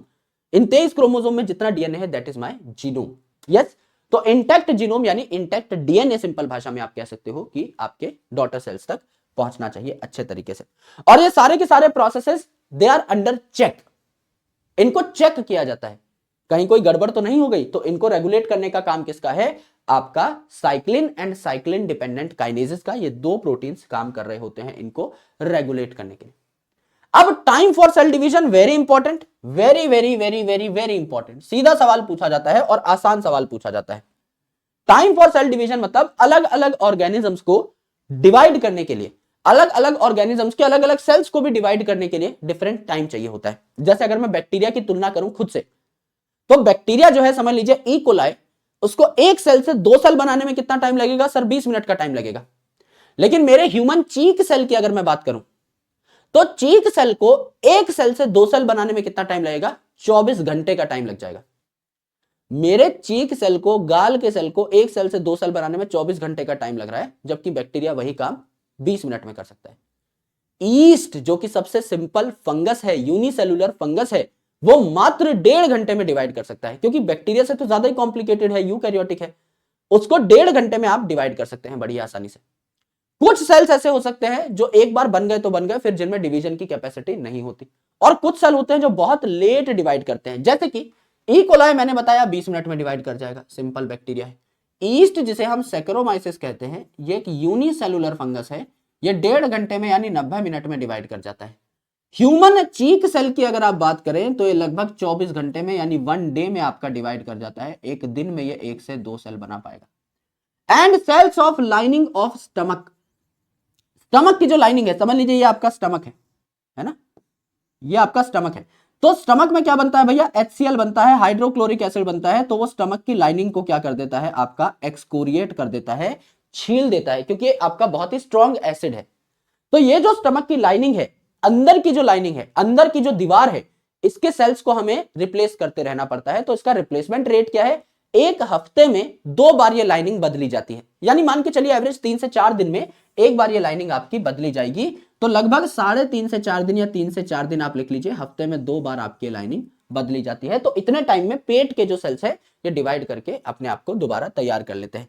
अगर आप अडल्ट हार्ट सेल्स की बात करें तो हमारे हार्ट सेल्स जो है ये आपके दोबारा रीजनरेट नहीं हो पाते। अडल्ट न्यूरॉन्स की अगर आप बात करें so they do not divide at all, ये आप रीजनरेट नहीं कर सकते। यानी अलग अलग टाइमिंग्स है। अगर आप अलग अलग ऑर्गेनिजम्स में देखें तो भी आपको डिफरेंट सेल डिवीजन की टाइमिंग मिली। बैक्टीरिया में अलग है, ईस्ट में अलग है, ह्यूमन में अलग है। ह्यूमन में भी डिफरेंट सेल्स देखें तो अलग अलग टाइम मिल सकते हैं। ह्यूमन में भी सारे सेल्स एक जैसे नहीं है। मैंने आपको बताया था हमारी बॉडी 200 अलग अलग टाइप के सेल्स की बनी है, तो 200 के 200 जो सेल्स हैं वो डिफरेंट है, उनका डिवीजन टाइम अलग अलग होगा। जैसे हार्ट सेल्स और न्यूरॉन्स डिवाइड ही नहीं कर रहे। आपके स्टमक की जो लाइनिंग के सेल्स हैं वो 3.5 से 4 दिन में एक बार डिवाइड कर रहे हैं। एंड मेरे दोस्त जो आपका ह्यूमन चीक सेल है ये एक दिन में डिवाइड कर सकता है। तो इनकी भी टाइमिंग अलग अलग है। तो आप कह सकते हैं सेल साइकिल की ड्यूरेशन डिफरेंट हो सकती है डिफरेंट ऑर्गेनिजम्स में, जैसे कि बैक्टीरिया में, ईस्ट में, ह्यूमन में। And it also differs from different type of cells in same organism. एक ऑर्गेनिज्म में भी अलग अलग टाइप के सेल में अलग अलग डिवीजन टाइम हो सकता है। जैसे हमारे ही अंदर चीक सेल का अलग डिवीजन टाइम है, स्टमक की लाइनिंग के सेल्स का अलग डिवीजन टाइम है, एज वेल एज मेरे दोस्त आपका अलग डिवीजन टाइम मिल रहा है for heart cells and neurons. Division time तो क्या मतलब, वो डिवाइड ही नहीं करते ऐसा। So this is time for cell division, very important. सीधा सीधा सवाल कई बार पूछ लिया जाता है। अब हम हमारे चैप्टर के मेन पार्ट पे आ चुके हैं, एक्सट्रीमली इंपॉर्टेंट पार्ट पे आ चुके हैं, that is the discussion of exact cell cycle. कि भैया सेल साइकिल में फेजेस कौन कौन से होंगे और किस तरीके से ये जो है काम कर रहे होते हैं, किस फेज में क्या हो रहा होता है, इसके बारे में हम लोग चर्चा करेंगे। तो जब हमने लास्ट चैप्टर पढ़ा था that is cell the unit of life, तो हमने इंटरफेज का नाम सुन लिया था। इंटरफेज के न्यूक्लियस को जब हम देख रहे थे, जब सेल डिवाइड नहीं कर रहा है उस टाइम पर न्यूक्लियस में एकदम जो डीएनए है खुला खुला पड़ा है, क्रोमेटिन की फॉर्मेट में पड़ा है, एकदम नॉर्मल घर के कपड़े जो है कच्चा बनियान पहन के बैठा हुआ है। लेकिन जब सेल डिवाइड करता है तो अब ये जो नॉर्मल आपके उलझे हुए बाल हैं इनको आप आधा आधा नहीं बांट सकते हो 2 डॉटर सेल में। तो आपको इन उलझे हुए बालों को, इन उलझी हुई जुल्फों को सुलझाना पड़ता है और क्रोमोसोम जैसा स्ट्रक्चर बनाना पड़ता है कॉम्पैक्ट, जिसको आप 2 साइड से खींच के आधा आधा क्या कर सको, 2 डॉटर सेल में बांट सको, स्पाइडरमैन बन के खींचातानी कर सको। यस, तो मेरे दोस्त यहां पर अगर आप देखें तो सेल साइकिल में 2 मेन फेजेस होते हैं, 2 मेन फेजेस होते हैं। पहला जो आपका फेज है वो आपका कौन सा हो जाएगा, पहला जो फेज हो जाएगा ये हो जाएगा इंटरफेज, इंटरफेज। और दूसरा जो फेज हो जाएगा ये हो जाएगा एम फेज यानी माइटोसिस। माइटोसिस मतलब एक सेल से 2 सेल बन रहे हैं, एक जैसे सेल्स बन रहे हैं। माइटोसिस मानी सेल डिवीजन जहां एक पेरेंट सेल से 2 डॉटर सेल्स बनते हैं और दोनों के दोनों डॉटर सेल पेरेंट सेल जैसे ही होते हैं। यानी पेरेंट सेल में जो भी मटेरियल था उसको हमने डबल कर दिया, डबल करके आधा आधा डॉटर सेल्स में बांट दिया, तो डॉटर सेल भी पेरेंट सेल जैसी हुई ना। समझ लीजिए पेरेंट सेल के पास पहले 50 रुपए थे, मैंने इसका अमाउंट डबल कर दिया, पेरेंट सेल पे 100 रुपए हो गए। मैंने फिर इसके 2 टुकड़े कर दिए, डॉटर सेल के पास 50-50 रुपए हो गए। पेरेंट के पास भी तो पहले 50 ही थे, उसने डबल करके 100 किए थे। तो इसी प्रकार से आपका जैसा पेरेंट सेल है वैसे ही दो डॉटर सेल्स बनते हैं, एक सेल से दो सेल बनते हैं और दोनों पेरेंट सेल जैसे ही बनते हैं। इस सेल डिवीजन की प्रक्रिया को हम लोग क्या कहते हैं? माइटोसिस कहते हैं। माइटोसिस कहते हैं। M for mitosis, M for M phase, तो इसे एम फेज कहा जाता है। तो इंटरफेज और एम फेज ये दो इंपॉर्टेंट आपके फेजेस हो गए सेल साइकिल के, कंप्लीट सेल साइकिल के। तो सबसे पहले क्या होता है सेल साइकिल में? सेल को जगाना पड़ता है। सेल क्या है आपका? रेस्टिंग स्टेज पे है। और रेस्टिंग स्टेज मतलब ऐसा नहीं कि कंप्लीटली रेस्ट मार रहा है, कुछ कर ही नहीं रहा। रेस्टिंग स्टेज का मतलब यह रहता है कि अभी सेल बस डिवाइड नहीं कर रहा है, उस सेंस में रेस्टिंग है। ये सेल डिवाइड नहीं कर रहा है, दो टुकड़ों में कन्वर्ट नहीं हो रहा है, तैयारी चल रही है। जैसे समझ लीजिए आपको अपने दोस्तों के साथ कहीं घूमने जाना है, भाई समझ लो गोवा पे जाना है, आपका सिलेक्शन हो गया, गोवा जाना चाहते हो। अब गोवा जाने में टाइम नहीं लगता है भाई, गोवा पहुंचने में कितना टाइम लगता है? भारत के किसी भी स्टेट से कहीं से भी फ्लाइट ले लो, हद से हद 2-3 घंटा लग जाएगा। गोवा पहुंचने में टाइम नहीं लगता, गोवा का प्लान बनाने में महीनों लगते हैं। एक दोस्त है जो कि कहता है कि नहीं भाई मेरे पापा नहीं मानेंगे, एक दोस्त है जो कहता है नहीं भाई मेरी मम्मी नहीं मानेंगे, एक दोस्त है जो कहता है कि नहीं भाई मेरे भाई की शादी है, मेरी बहन की शादी है, उस टाइम पर जब तुम गोवा जाने के सोचो। एक दोस्त है जो कहता है मेरे पैसे नहीं है, उसको अलग जाके बनाना पड़ता है कि भाई तेरे पैसे हम दे देंगे, बस तू साथ चले, भाई तू जोक बहुत अच्छे मारता है, तू बहुत मनमौजी आदमी है, तुझे हम साथ ले जाना चाहते हैं। तो इस प्लानिंग में कि कहाँ रुकेंगे, कहाँ जाएंगे, कैसे जाएंगे, फ्लाइट से जाएंगे, ट्रेन से जाएंगे, क्या खाएंगे, क्या पिएंगे, इस मनमौजी पने में बहुत वक्त लगता है, 4-5-6 महीना, किसी किसी का पूरा जीवन भी लग सकता है। लेकिन मेरे दोस्त, लेकिन मेरे भाई, जाने में तो कुछ टाइम नहीं लगा ना, अधिकतर टाइम प्रिपरेशन में ही लगा। जिस दिन झोला उठाया उस दिन तो चल के निकल ही सकते हो मेरे भाई, झोला उठाने में सालों लग जाते हैं कई बार। तो ये जो इंटरफेज है इसे हम रेस्टिंग फेज कहते हैं, पर एक्चुअल में it is not resting. Actual में यहां सेल इज नॉट रेस्टिंग, बहुत काम कर रहा है सेल, बस डिवाइड नहीं कर रहा, उस चक्कर में रेस्टिंग कहा है। रेस्टिंग का मतलब सिर्फ इतना है कि सेल डिवाइड नहीं कर रहा है, since the cell do not divide in this phase, इसीलिए इसको रेस्टिंग कहा। इसका मतलब ये नहीं है सच में रेस्ट कर रहा है, इसे हम प्रेपरेटरी फेज भी कहते हैं। एक्चुअल में यहां मेन काम हो रहा है, ज्यादातर काम हो रहे हैं, it is preparatory phase. So all the preparation of cell division occur here, और मेन टाइम आपका प्रिपरेशन में ही लगता है, इसीलिए सेल साइकिल का मोर देन 95% टाइम आपका यही खर्च होगा। जैसे समझ लीजिए मैं कहता हूं कि 24 घंटे में आपका ह्यूमन चीक सेल डिवाइड कर रहा था, तो 23 घंटे से ज्यादा का वक्त जो है आपका इंटरफेज में ही लग जाएगा। 23 घंटे से ज्यादा का वक्त 24 घंटे में से आपका इसी में लग जाएगा, इंटरफेज में। तो पहली बात, इसे रेस्टिंग फेज कहा, एक्चुअल में रेस्टिंग नहीं है। रेस्टिंग सिर्फ किस लिए कह दिया भाई? डिवाइड नहीं कर रहा है, इसका मतलब रेस्ट कर रहा है, थोड़ा सा उस सेंस में कहा है। यहां पे जो आपका फ्रेम ऑफ रेफरेंस है वो बहुत मैटर कर जाता है कि रेस्टिंग क्यों कहा। क्या एकदम ही कुछ नहीं कर रहा, एकदम ही नल्ला बैठा हुआ है? नहीं, यहां पर रेस्टिंग का मतलब है कि आपका ये सेल अभी डिवाइड नहीं कर रहा है, उस सेंस में, उस दिशा में इसे रेस्टिंग कहा गया है। एक्चुअल में इसका नाम है प्रेपरेटरी फेज। आपका सेल डिवीजन से पहले जितने भी मेजर काम होते हैं, डीएनए का रेप्लिकेट करना, ऑर्गेनेल्स का डुप्लीकेट करना, अधिकतर काम सारे के सारे, सेल का साइज इंक्रीज होना, अधिकतर काम यहीं पे हो जाते हैं। तो इट इज एक्चुअल में प्रेपरेटरी फेज।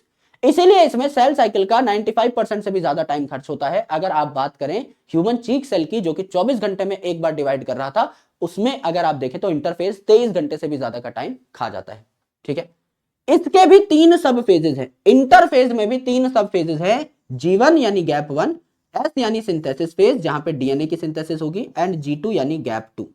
तो G1 S G2 ये एक सीक्वेंस में आते हैं, G1 S G2 ये एक सीक्वेंस में आते हैं। क्या क्या होता है इनमें ये आपको अगली स्लाइड में पता लग जाएगा। G1 S G2 एक सीक्वेंस में आते हैं।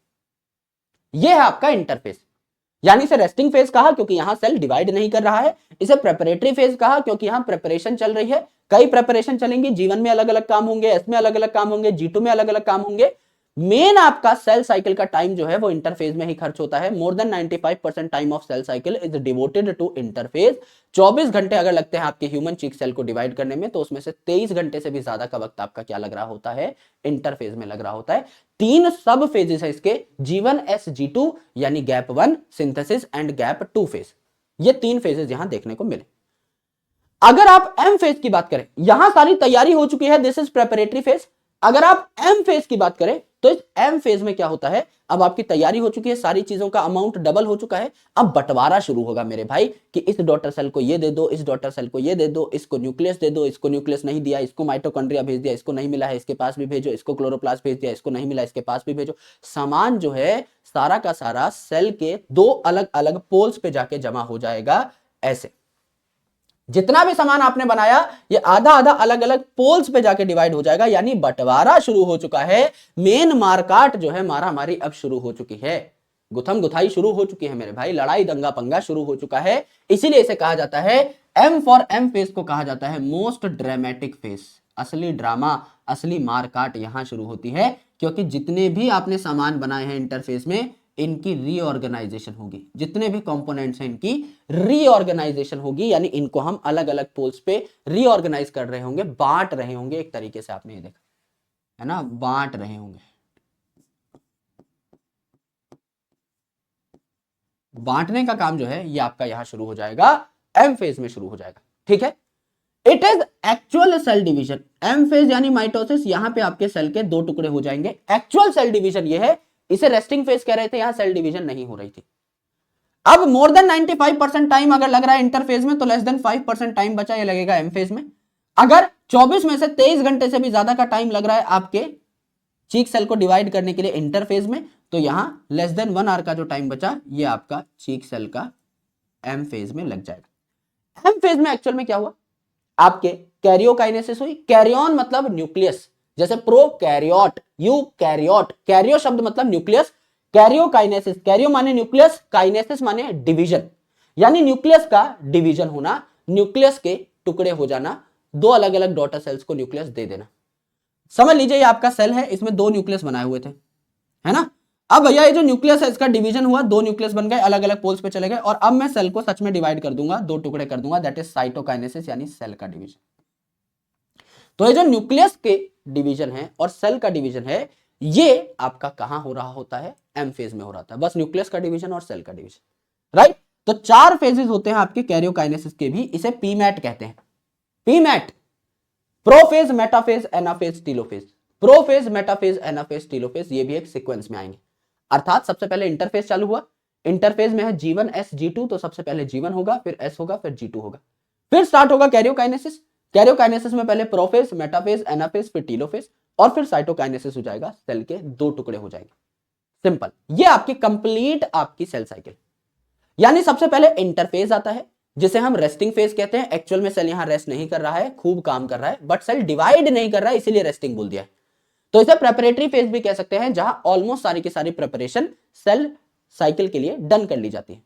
ठीक है, मोर देन 95% सेल साइकिल का टाइम यही लगता है। चीक सेल की अगर आप बात करें तो 24 घंटे का जो डिवीजन टाइम है उसमें से 23 घंटे का टाइम यहीं पर लग रहा होता है। एंड मेरे दोस्त यहां 3 सब फेजेस हैं, G1 S और G2, gap 1 synthesis phase and आपका G2। फिर आपका आता है एम फेज, जो कि है मोस्ट ड्रामेटिक फेज, क्योंकि यहां चीजों की उथल पुथल होगी, असली मारामारी होगी, बंटवारा होगा। यहां पर दो काम हो रहे होते हैं, कैरियोकाइनेसिस एंड साइटोकाइनेसिस, यानी न्यूक्लियर डिवीजन, न्यूक्लियस के दो टुकड़े हो जाएंगे और दो अपोजिट पोल्स पर भेज दिए जाएंगे, और फिर सेल को बीच में से काट दिया जाएगा, साइटोकाइनेसिस हो जाएगी। न्यूक्लियर डिवीजन के भी 4 सब फेजेस हैं जिन्हें हम कहते हैं PMAT, prophase, metaphase, anaphase, telophase. ये भी आपको एक सीक्वेंस में पढ़ने होते हैं ठीक तरीके से। यस, ये हमने देखा। नाउ इनकी डेफिनेशन देख लेते हैं सारे के सारे फेजेस की। भाई समझ लीजिए एक सेल है हमारे पास, ये सेल पहले डिवीजन की तैयारी करेगा, यानी इंटरफेज करेगा, करेक्ट, डिवीजन की तैयारी करे। डिवीजन की तैयारी के बाद एम फेज हुआ, डिवीजन कर लिया सच में। अब ये जो सेल है फिर डिवीजन की तैयारी करेगा, फिर डिवीजन कर लेगा, फिर डिवीजन की तैयारी करेगा नया सेल, फिर डिवीजन करेगा। यानी पहले इंटरफेज आता है, फिर एम फेज, फिर इंटरफेज, फिर एम फेज, फिर इंटरफेज, फिर एम फेज, फिर इंटरफेज, फिर एम फेज। इस प्रकार से चीजें आपकी होती रहती हैं। सेम आपने यहां देखा भाई, पहले इंटरफेस, समझ लीजिए मेरे पास एक सेल था, इसका इंटरफेस आया, सेल डिवीजन की तैयारी हुई, फिर सेल डिवाइड हो गया, 2 सेल बन गए। अब वो दोनों सेल डिवीजन की तैयारी करेंगे, फिर डिवाइड कर जाएंगे, 4 सेल बन गए। अब वो चारों सेल डिवीजन की तैयारी करेंगे, फिर डिवाइड कर जाएंगे, 8 सेल बन गए। फिर वो 8 सेल डिवीजन की तैयारी करेंगे, फिर डिवाइड कर जाएंगे, 16 सेल बन गए। एंड इस प्रकार से आपके सेल जो है अपने नंबर को बढ़ाते रहते हैं, अपने नंबर को इंक्रीज करते रहते हैं। तो आपका सेल बना, तैयारी की, डिवाइड हुआ, बना, तैयारी की, डिवाइड हुआ, एंड सो ऑन। तो अगर आप देखें, अगर आप मुझसे पूछें कि गुरुजी मुझे यह बता दीजिए what is the definition of M phase, तो मैं क्या बोलूंगा भाई, एम फेज जो है सैंडविच हो रखा है दो इंटरफेजेस के बीच में। एम फेज जो है दो सक्सेसिव इंटरफेजेस के बीच में सैंडविच हो रखा है, यानी इसके पहले भी एक इंटरफेस है, इसके बाद भी एक इंटरफेस। सक्सेसिव यानी दो जो सबसे पास पास वाले इंटरफेस है इसके बीच में आता है एम फेज। तो एम फेज क्या है, it is phase between two successive interphases, दो इंटरफेजेस से घिरा हुआ है आपका एम फेज। एंड सिमिलरली अगर आप इंटरफेज की डेफिनेशन देखें तो इंटरफेज से पहले भी कोई एम फेज रहा होगा और बाद में भी डिवीजन का कोई एम फेज आएगा, यानी इंटरफेज क्या है, it is phase between two successive M phases. यानी एम फेज जो है उसको दो सक्सेसिव इंटरफेस ने घेरा हुआ है, इंटरफेस जो है उसको दो सक्सेसिव एम फेज ने घेरा हुआ है, सिंपल सी बात है। तो interface is the phase between two successive M phases, M phase is the phase between two successive interphases. हमने यहीं से डेफिनेशन निकाल ली। सिमिलरली ये जो इंटरफेस है इसको भी फाड़ फाड़ के लिख दो। इंटरफेस में क्या था, G1 S G2, इसको फाड़ के लिख दो G1 S G2, फिर ये M एज इट इज लिख दिया।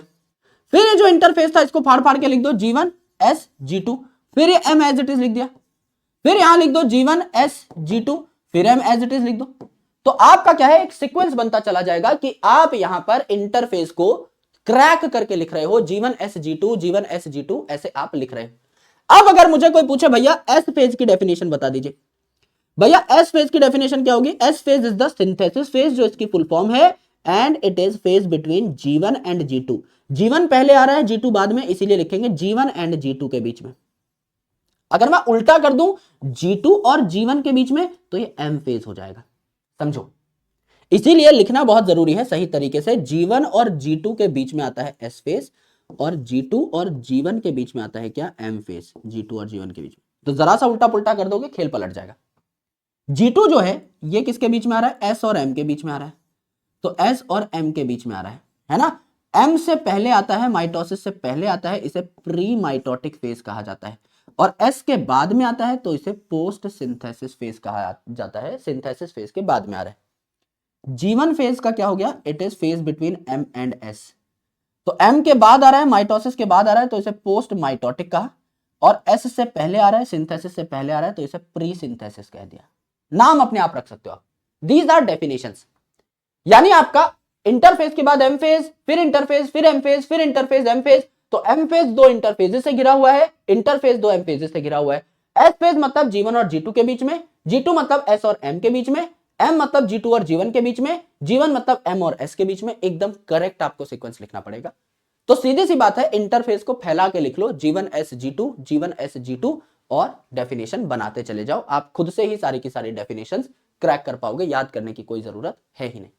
तो कोई स्टेटमेंट बेस्ड सवाल आए तो उसके आप आसानी से चीथड़े उड़ा सकते हैं। करेक्ट। अब ये जो सेल साइकिल है, समझ लीजिए यहां मेरे पास एक सेल था, इस एक सेल को मैं घूमी घूमी करा के लाया, toy toy toy toy toy toy, पूरा इंटरफेस, पूरा एम फेस, पूरी घूमी घूमी करा के लेके आया, और इस एक सेल से मैंने दो छोटे छोटे डॉटर सेल बना दिए।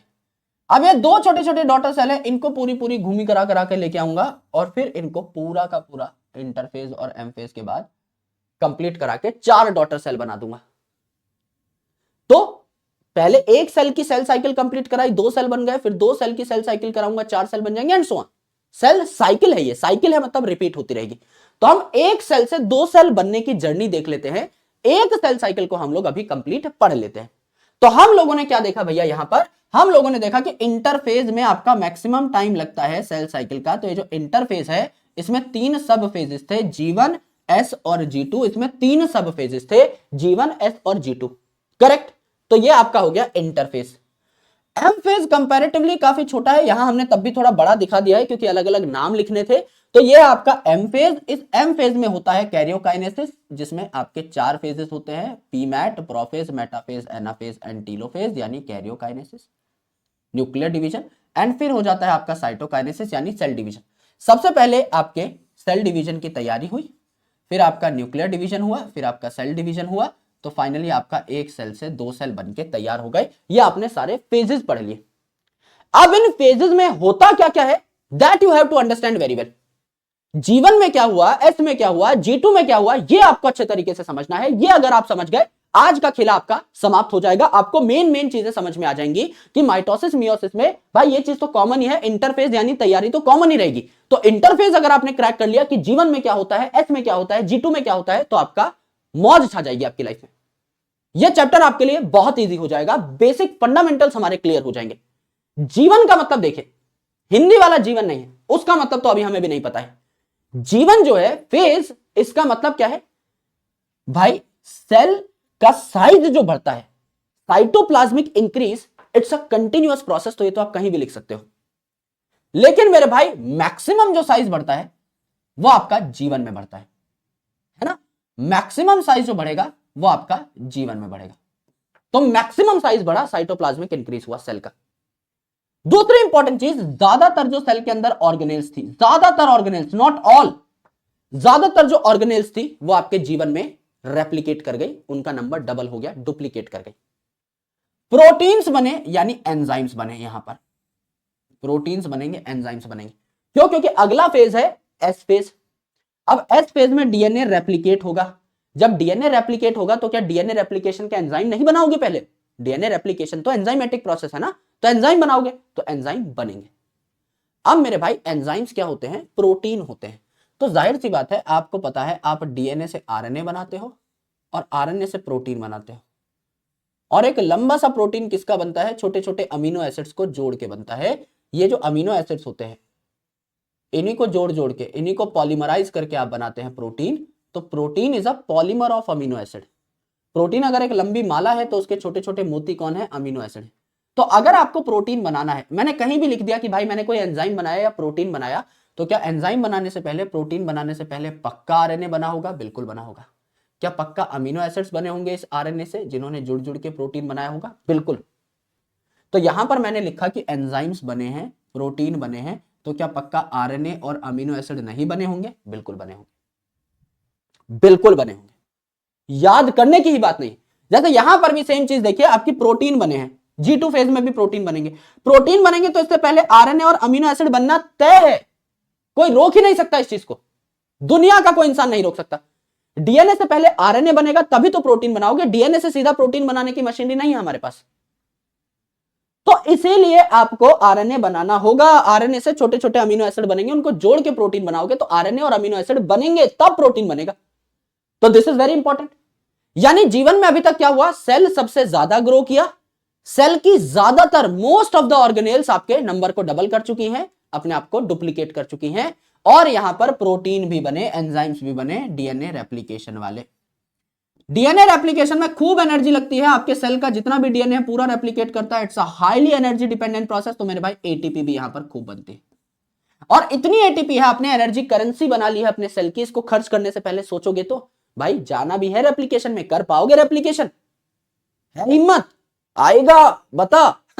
तो मेरे भाई ये जो आपका डिसीजन है ऑफ सेल डिवीजन, ये भी यहीं पर लिया जाता है कि भाई औकात हो तो ही अगले फेज में बढ़ना। यहां पर एनर्जी अगर तुमने फूंक दी, अगर यहां खूब एनर्जी लगा दी और फिर सेल डिवीजन रोक दिया, तो भैया पिटाई हो जाएगी बहुत गंदी, कि पैसा भी खर्च कर दिया और कुछ हुआ भी नहीं। इस फेज में जाने से पहले सोच लेना, यहां अगर एनर्जी खर्च हो गई तो फिर there is no way back, फिर पूरा ही करना पड़ेगा प्रोसेस। तो अभी सोच लो कि इतना पैसा लगा सकते हो कि नहीं, इतनी एनर्जी लगा सकते हो कि नहीं। तो एनर्जी, वो जो एटीपी है, ये भी कहां बनी? आपकी जीवन में बनी।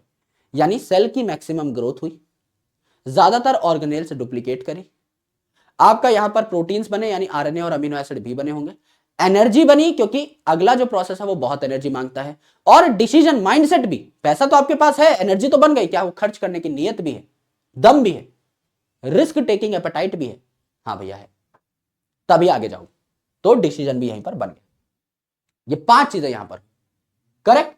तो आपका सेल खूब एक्टिव रहता है भैया, यहां पर बढ़िया काम कर रहा होता है, क्योंकि ज्यादातर जो ऑर्गेनेल्स है वो यहां रेप्लिकेट करी, यानी डुप्लीकेट करी, यहां पर सेल खूब ग्रो किया, एटीपी बनी, रेप्लिकेशन के प्रोटीन बने, और डिसीजन भी ले लिया कि आगे जाना है या नहीं। अगर आगे जाना है तो एस फेज में पहुंच गए। एस फेज का नाम ही है सिंथेसिस फेज। तो सिंथेसिस फेज में डीएनए अपने अमाउंट को डबल कर देगा, तो डीएनए रेप्लिकेशन होती है, यानी डीएनए की सिंथेसिस होती है, इसीलिए इसे एस फेज कहा। और डीएनए कहां पाया जाता है? न्यूक्लियस में पाया जाता है ना। न्यूक्लियस में क्रोमोसोम होते हैं, क्रोमोसोम में डीएनए पाया जाता है, तो न्यूक्लियस में डीएनए रेप्लिकेट कर गया, ठीक है। डीएनए को पैक करने के लिए हिस्टोन प्रोटीन्स आएंगे, तो यहां भी कुछ प्रोटीन्स बनते हैं, यानी ये प्रोटीन बनाने से पहले भी आरएनए और अमीनो एसिड बना होगा, बिल्कुल बना होगा। तो डीएनए बनता जा रहा है, उसके साथ साथ हम पैकेजिंग करते जा रहे हैं। अब मेरे भाई डीएनए तो रेप्लिकेट किया ही, एक और स्पेशल आपका स्ट्रक्चर जो कि पाया जाता है एनिमल सेल में, जिसे सेंट्रियोल कहा जाता है। तो जो सेंट्रियोल और सेंट्रोसोम है, ये भी एस फेज के दौरान ही डुप्लीकेट करते हैं एनिमल सेल्स के अंदर। और ये सेंट्रियोल कहां पाए जाते हैं? साइटोप्लाज्म में पाए जाते हैं। तो साइटोप्लाज्म में ये जो सेंट्रियोल सेंट्रोसोम होते हैं, ये भी डुप्लीकेट कर गए। यानी सिंपल सी बात है, एस फेज में क्या हुआ? डीएनए की सिंथेसिस हुई, इसीलिए इसको सिंथेसिस फेज कहा। तो डीएनए की सिंथेसिस हुई, आपका डीएनए की सिंथेसिस हुई, तो नया डीएनए जो बना है, इसको पैकेज करने के लिए आपको हिस्टोन प्रोटीन्स भी चाहिए। एंड मेरे दोस्त सेंट्रियोल सेंट्रोसोम भी यहां पर रेप्लिकेट कर गए, ये भी हमने देखा। अब देखो जीवन में क्या हुआ? सेल की मैक्सिमम ग्रोथ हुई, ज्यादातर ऑर्गेनेल्स रेप्लिकेट कर गए, एटीपी बनी, अगले फेज में जाने का डिसीजन बना, एंड मेरे दोस्त एंजाइम भी बने रेप्लिकेशन के। एस फेज में डीएनए की रेप्लिकेशन हुई, सेंट्रियोल सेंट्रोसोम की डुप्लीकेशन हुई, एंड इसके साथ साथ आपका हिस्टोन प्रोटीन बने डीएनए को पैक करने के लिए। अब G2 फेज में क्या होगा? यहां भी सेल की ग्रोथ होगी, क्योंकि cell growth is a continuous process, तो सेल ग्रोथ होगी पर थोड़ी कम होगी, मैक्सिमम वहां हो गई थी। ग्रोथ होगी, हर फेज में ग्रोथ होती है, इट्स अ कंटिन्यूअस प्रोसेस, लेकिन कम कम होगी। दूसरा, बची कुची ऑर्गेनेल्स, मोस्ट ऑर्गेनेल्स यहां पर आपकी रेप्लिकेट कर गई थी, डुप्लीकेट कर गई थी। सेंट्रियोल सेंट्रोसोम आपके यहां एस फेज में रेप्लिकेट या डुप्लीकेट कर गए थे। जो बचे, जैसे माइटोकॉन्ड्रिया और क्लोरोप्लास्ट, ये आपके यहां पर G2 में रेप्लिकेट कर जाएंगे, डुप्लीकेट कर जाएंगे। सेल ग्रोथ भी यहां पे थोड़ी थोड़ी होगी, एंड प्रोटीन बनेंगे, यानी ट्यूबुलिन प्रोटीन बनेंगे। तो प्रोटीन बनने से पहले आरएनए और अमीनो एसिड भी बनेगा। ट्यूबुलिन प्रोटीन माइक्रो ट्यूब्यूल के बने हुए हैं ना, ट्यूबुलिन प्रोटीन, जिससे स्पिंडल फाइबर तैयार होंगे। क्योंकि अब सारी की सारी चीजें ऑलमोस्ट डिवाइड कर चुकी हैं, है ना। न्यूक्लियस जो है, इसमें आपका डीएनए का अमाउंट भी डबल हो चुका है। मोस्ट ऑर्गेनेल्स यहां रेप्लिकेट कर चुके हैं जीवन में। G2 में माइटोकॉन्ड्रिया क्लोरोप्लास्ट रेप्लिकेट कर चुके हैं। अब भैया ये जो डीएनए है, इसको आधा आधा हमको बांटना है डॉटर सेल में, तो खींचातानी शुरू करने के लिए ट्यूबुलिन प्रोटीन यहां बनेंगे। तो ये आपके G2 फेज में बनेंगे, ये आपके G2 फेज में बनेंगे, करेक्ट। ये आपने पूरा का पूरा इंटरफेस देखा। तो जीवन में क्या हुआ? बार बार रिपीट कर रहा हूं जिसे याद हो जाए। जीवन में क्या हुआ? मैक्सिमम सेल का साइज इंक्रीज किया, ज्यादातर ऑर्गेनेल्स रेप्लिकेट कर गई। इसके अलावा मेरे दोस्त आपकी खूब एटीपी बनी, आपके डीएनए रेप्लिकेशन के प्रोटीन बने, और आपको अगले फेजेस में जाना है या नहीं, डिसीजन भी आपने बनाया। एस फेज में डीएनए रेप्लिकेट किया, सेंट्रियोल सेंट्रोसोम रेप्लिकेट किए, एंड जो आपका डीएनए नया नया बना है रेप्लिकेशन के बाद, इसको पैक करने के लिए हिस्टोन प्रोटीन बने। G2 में आपका सेल ग्रोथ हुई, थोड़ी कम हुई, लेकिन सेल ग्रोथ हुई। आपके ट्यूबुलिन प्रोटीन वहां बनेंगे, तो आरएनए और अमीनो एसिड भी बनाने पड़ेंगे। एंड बचे कुछ ऑर्गेनेल्स जो G1 और S में रेप्लिकेट नहीं कर पाई थी, जैसे क्लोरोप्लास्ट और माइटोकॉन्ड्रिया, वो यहां पर रेप्लिकेट कर जाती है। अब कुछ सेल जो कि डिवाइड नहीं करना चाहते हैं, अब हर सेल कंटिन्यूअसली डिवाइड नहीं करेगा, कुछ सेल्स की डिवाइड करने की आवश्यकता हमें फिलहाल नहीं है। लेट से हमारे बॉडी के अंदर हम चाहते हैं कुछ सेल सिर्फ तभी डिवाइड करें जब सच में उन्हें डिवाइड करने की जरूरत हो। समझ लीजिए बॉडी में कहीं चोट लग गई, तो कोई सेल आकर के डिवाइड करेगा और उस चोट को हील कर देगा। तो कुछ सेल्स हमारी बॉडी में ऐसे होते हैं जिनको हम कंटिन्यूअसली डिवाइड नहीं करने देते, तो इन्हें हम एक स्पेशल फेज में भेज देते हैं। जीवन जो है, जीवन से एग्जिट करके जीवन में ही एंट्री हो जाती है आपकी कुछ सेल्स की। जीवन से एग्जिट मारा, एंड G0 स्टेज में, G0 स्टेज में चलेगा, यानी क्वेसेंट स्टेज में चलेगा, एंड यहीं पर री एंटर कर गए जब वापस आना हुआ। तो कई सेल परमानेंट क्वेसेंट स्टेज में चले जाते हैं, जैसे अभी आपको बताया था, हार्ट सेल और न्यूरॉन्स जो हैं, ये कभी डिवाइड नहीं करते, तो ये G0 में चलेगा, या वापस नहीं आते। लेकिन कई सेल ऐसे हैं जिनको G0 स्टेज में भेज देते हैं हम लोग, क्वेसेंट स्टेज में भेज देते हैं, जहां ये डिवाइड नहीं करते, जिंदा रहते हैं, बहुत कम। जिंदा रहने के लिए जितने काम करने चाहिए एक सेल को, बस उतना ही काम कर रहे होते हैं, बहुत आपके कम काम कर रहे होते हैं। और जब इनको जगाया जाता है, जागो भाई जागो, इमरजेंसी आ गई बॉडी में, तब ये आपके डिवाइड करने वापस आ जाते हैं। तो जीवन से निकल करके जीवन में ही एंट्री कर लेते हैं, जीवन से धक्का खा के जीवन में ही वापस आ जाते हैं। बीच में चले जाते हैं कहां? G0 में, यानी जीरो है, ये अब कोई फेज नहीं है। 1 2 जो है ये आपके इंपॉर्टेंट फेज है, गैप 1 गैप 2। G0 जो है ये एज सच आपका डिवीजन का कोई फेज नहीं है, इसको बाहर भगा दिया है सेल साइकिल से, बाद में री एंटर करा सकते हैं। ये हमने देखे मेन का। अब थोड़ा सा और डिटेल में इसको पढ़ते हैं। जैसे G0 है ना, इसको क्वेसेंट फेज कहा। तो कुछ सेल्स ऐसे होते हैं हमारी बॉडी में जो कि डिवाइड नहीं करते कंटिन्यूअसली, तो एग्जिट कर लेते हैं ये जीवन से और G0 में घुस जाते हैं। यहां सेल मेटाबॉलिकली तो एक्टिव रहता है, यानी जिंदा तो रहेगा तभी वापस आ पाएगा ना सेल साइकिल में, जिंदा तो रहता है लेकिन डिवाइड नहीं करता, है ना। तो व्हेनेवर हमारी बॉडी को जरूरत पड़ती है इन सेल्स की, तो इनको इंस्ट्रक्शंस या सिग्नल्स भेज दिए जाते हैं कि भाई जागो जागो इमरजेंसी आ गई, तो ये दोबारा री एंटर कर जाते हैं जीवन में भी, एग्जिट भी किए जीवन से और री एंटर भी किए जीवन में। तो आपका हीलिंग के लिए कुछ सेल हैं समझ लीजिए, तो ये तभी आएंगे जब आपको चोट लगेगी, तभी तो आपको हीलिंग की जरूरत है, अदरवाइज तो हीलिंग की जरूरत है नहीं। एंड कुछ सेल्स ऐसे हैं जो परमानेंट G0 में घुसे हुए होते हैं, जैसे adult heart cells and neurons. एक बार भैया बाहर निकल गए, G0 में चले गए तो वापस नहीं आते, परमानेंट G0 में जाकर बैठ गए, अब इनके डिवीजन की कोई प्रोबेबिलिटी नहीं है। These cells do not divide at all, साफ साफ एनसीईआरटी में लिखा है। करेक्ट है, एकदम करेक्ट है गुरुदेव। एस फेज में क्या हुआ जरा गौर से देखिएगा, एस फेज में क्या हुआ, थोड़ा आराम से थोड़ा प्यार से समझने की कोशिश करेगा। एस फेज यानी सिंथेसिस फेज में डीएनए का कंटेंट डबल हो गया है, लेकिन क्रोमोसोम का नंबर क्या रहा, सेम रहा। ये क्या बात हुई गुरुजी? समझ लीजिए आपका ये एक क्रोमोसोम है,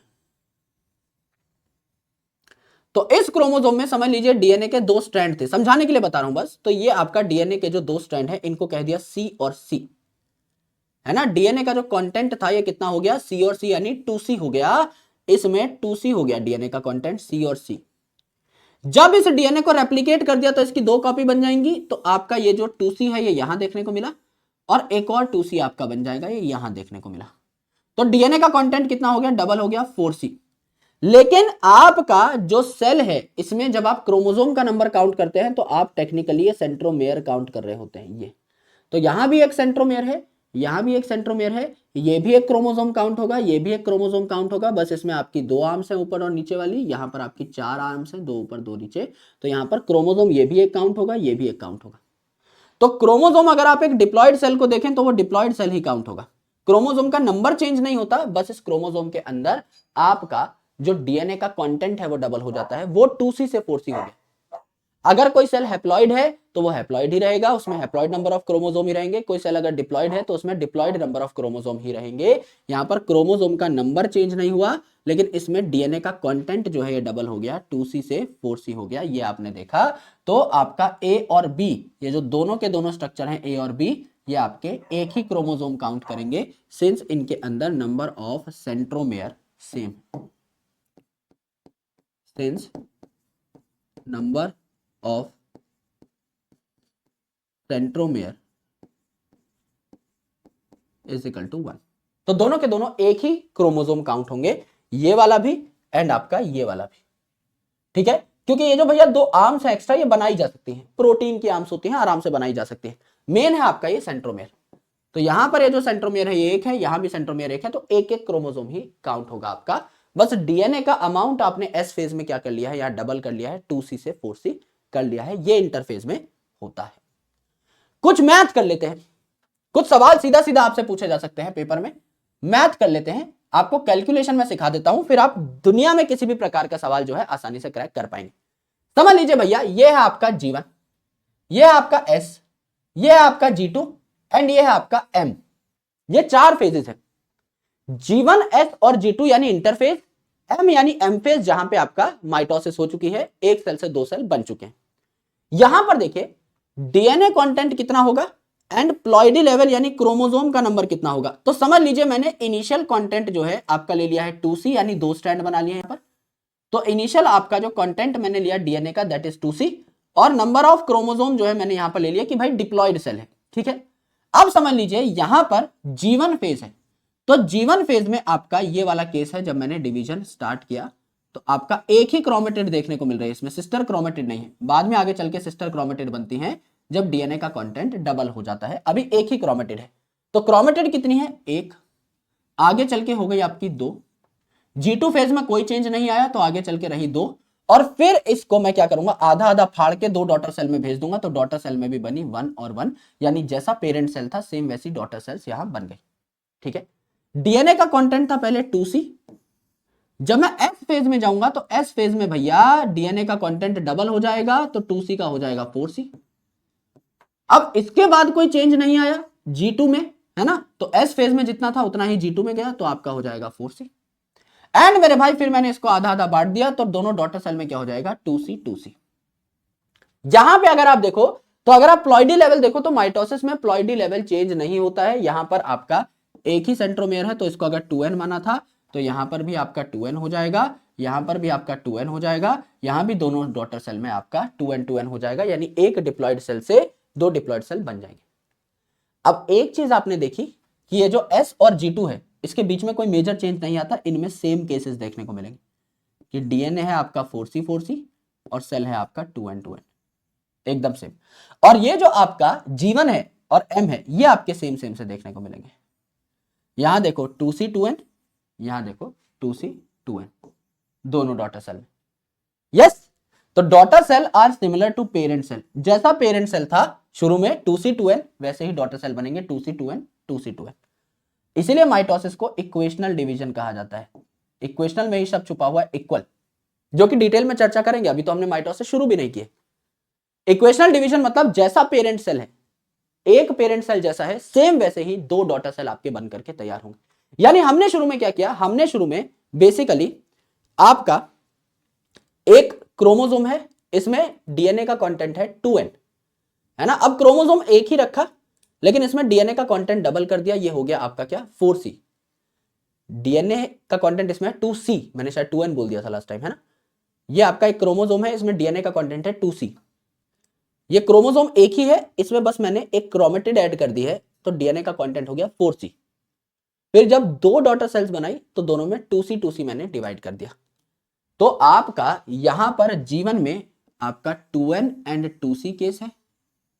एस फेज में क्या हुआ, डीएनए रेप्लिकेट करता है तो 2C की जगह ये क्या हो गया 4C हो गया। क्रोमोसोम का नंबर चेंज नहीं हुआ क्योंकि सेंट्रोमेयर का नंबर सेम ही है, यहां भी एक था यहां भी एक था, तो इसको 2n माना है तो इसको भी 2n ही मान लूंगा मैं। शुरू में इंफॉर्मेशन मुझे दी हुई है कि मेरे पास हैप्लॉइड सेल है डिप्लॉइड, मैंने डिप्लॉइड माना है इसे भी डिप्लॉइड ही मानूंगा। देन मेरे दोस्त यहां पर आपका 4C कंटेंट हो चुका है। G2 में सच कुछ चेंज आता नहीं है, S और G2 के बीच में तो सेम सी चीजें रहेंगी। एंड उसके बाद मैं इसे आधा आधा डिवाइड कर दूंगा। यहाँ पे इस सेंट्रोमेयर के अराउंड है आपका काइनेटोकोर, यहाँ पे खींचातानी होगी तो ये आधा आधा क्रोमोसोम फट जाएगा, आधा एक डॉटर सेल में आधा दूसरे डॉटर सेल में, यानी ये 2C2n कंडीशन एक डॉटर सेल में, 2C2n कंडीशन आपके दूसरे डॉटर सेल में आपको देखने को मिल जाएगी। These are some mathematical points, some mathematical calculations, ठीक है। अब इंटरफेज के बाद ये हम माइटोसिस में ही पढ़ें तो ज्यादा बेहतर रहेगा क्योंकि इसके बाद हम एम फेज की तैयारी करने वाले हैं। Yes,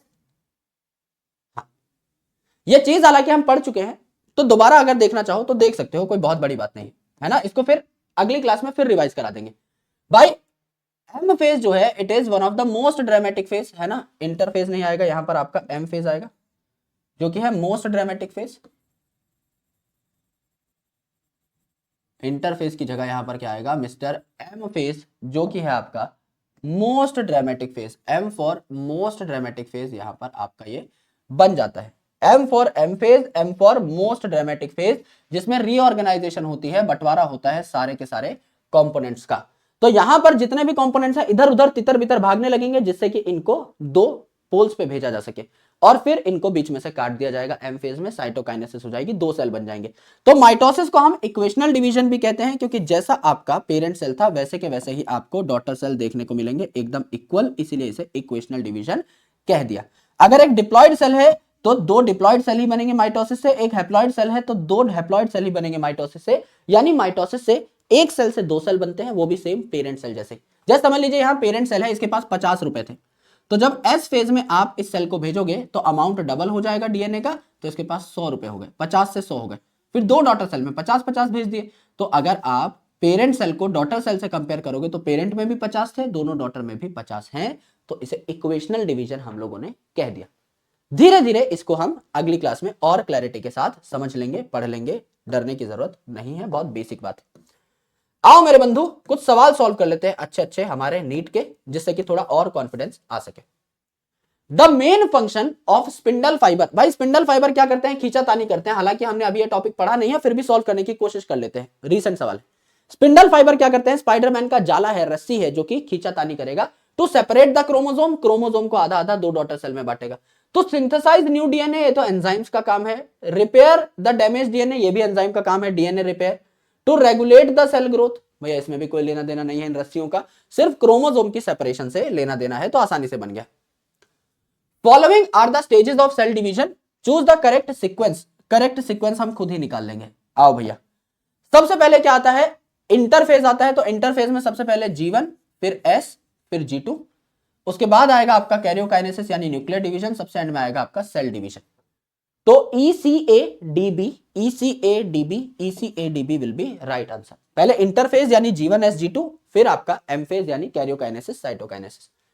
among eukaryotes replication of DNA यानी डीएनए की सिंथेसिस कहां होगी, एस फेज में होगी। एग्जामिनर का सबसे पसंदीदा सवाल, सबसे फेवरेट सवाल, आसानी से कर लोगे। लेकिन मेरे भाई इन यूकैरियोट्स है। अगर आप बैक्टीरिया वगैरह की बात करो तो बैक्टीरिया इतना टाइम वेस्ट नहीं करते, सीधा सीधा सेल को डिवाइड करने से पहले न्यूक्लियस उसकी नंगे पुंगे डीएनए की कॉपी बना लेते हैं। यस, उसमें इतनी दिक्कत नहीं होती, उसमें कोई एस फेज वेस्ट फेज नहीं चाहिए, सीधा सीधा डीएनए रेप्लिकेट कर जाता है बहुत जल्दी जल्दी। ठीक है, यूकैरियोट समझना जरूरी है। Okay, during G0 phase of cell cycle the cell is metabolically inactive. क्या मर जाता है सेल एकदम ही? नहीं भैया, मेटाबॉलिकली एक्टिव रहता है, कुछ कुछ छोटे मोटे काम करता रहता है अपने आप को जिंदा रखने के लिए। The centrosome undergoes duplication. Centriole और सेंट्रोसोम क्या एस फेज के दौरान डुप्लीकेट कर रहे थे? बिल्कुल, डीएनए रेप्लिकेशन के साथ साथ ही डीएनए रेप्लिकेट कर रहा था न्यूक्लियस में और सेंट्रियोल सेंट्रोसोम डुप्लीकेट कर रहे थे आपके साइटोप्लाज्म में। तो पहली बात गंदी है, दूसरी बात ठीक है। पहली बात गंदी है, दूसरी बात ठीक है। उत्तर ये हमारा हो जाएगा। ठीक है, मैच द फॉलोइंग आ गया है। देखो भाई, क्वेश्चन स्टेज को हम लोग क्या कहते हैं? G0। ये इनएक्टिव स्टेज किस सेंस में कहलाती है? Because cell do not divide. जैसे आपके इंटरफेज को रेस्टिंग फेज कह रहे थे ना, सिर्फ उस केस में इट इज रेस्टिंग, अदरवाइज काम बहुत हो रहा है। इसको भी इनएक्टिव कहा क्योंकि सेल डिवाइड नहीं कर रहा है, सिर्फ इसीलिए इनएक्टिव कहा। डिवीजन के रेस्पेक्ट में cell is metabolically active, metabolism चल रहा है उसका। इनएक्टिव कहा क्योंकि सेल डिवाइड नहीं कर रहा है। ठीक है, और देखो एम फेज को क्या कहा? इक्वेशनल डिवीजन, क्योंकि यहां दो सेल बनते हैं, दोनों के दोनों इक्वल बनते हैं, तो इक्वेशनल डिवीजन। इनसे निकालने की कोशिश करते हैं। ए का 4 हो गया, ए का 4 आपका 2 में ही है, तो आधा उत्तर हमको मिल गया है।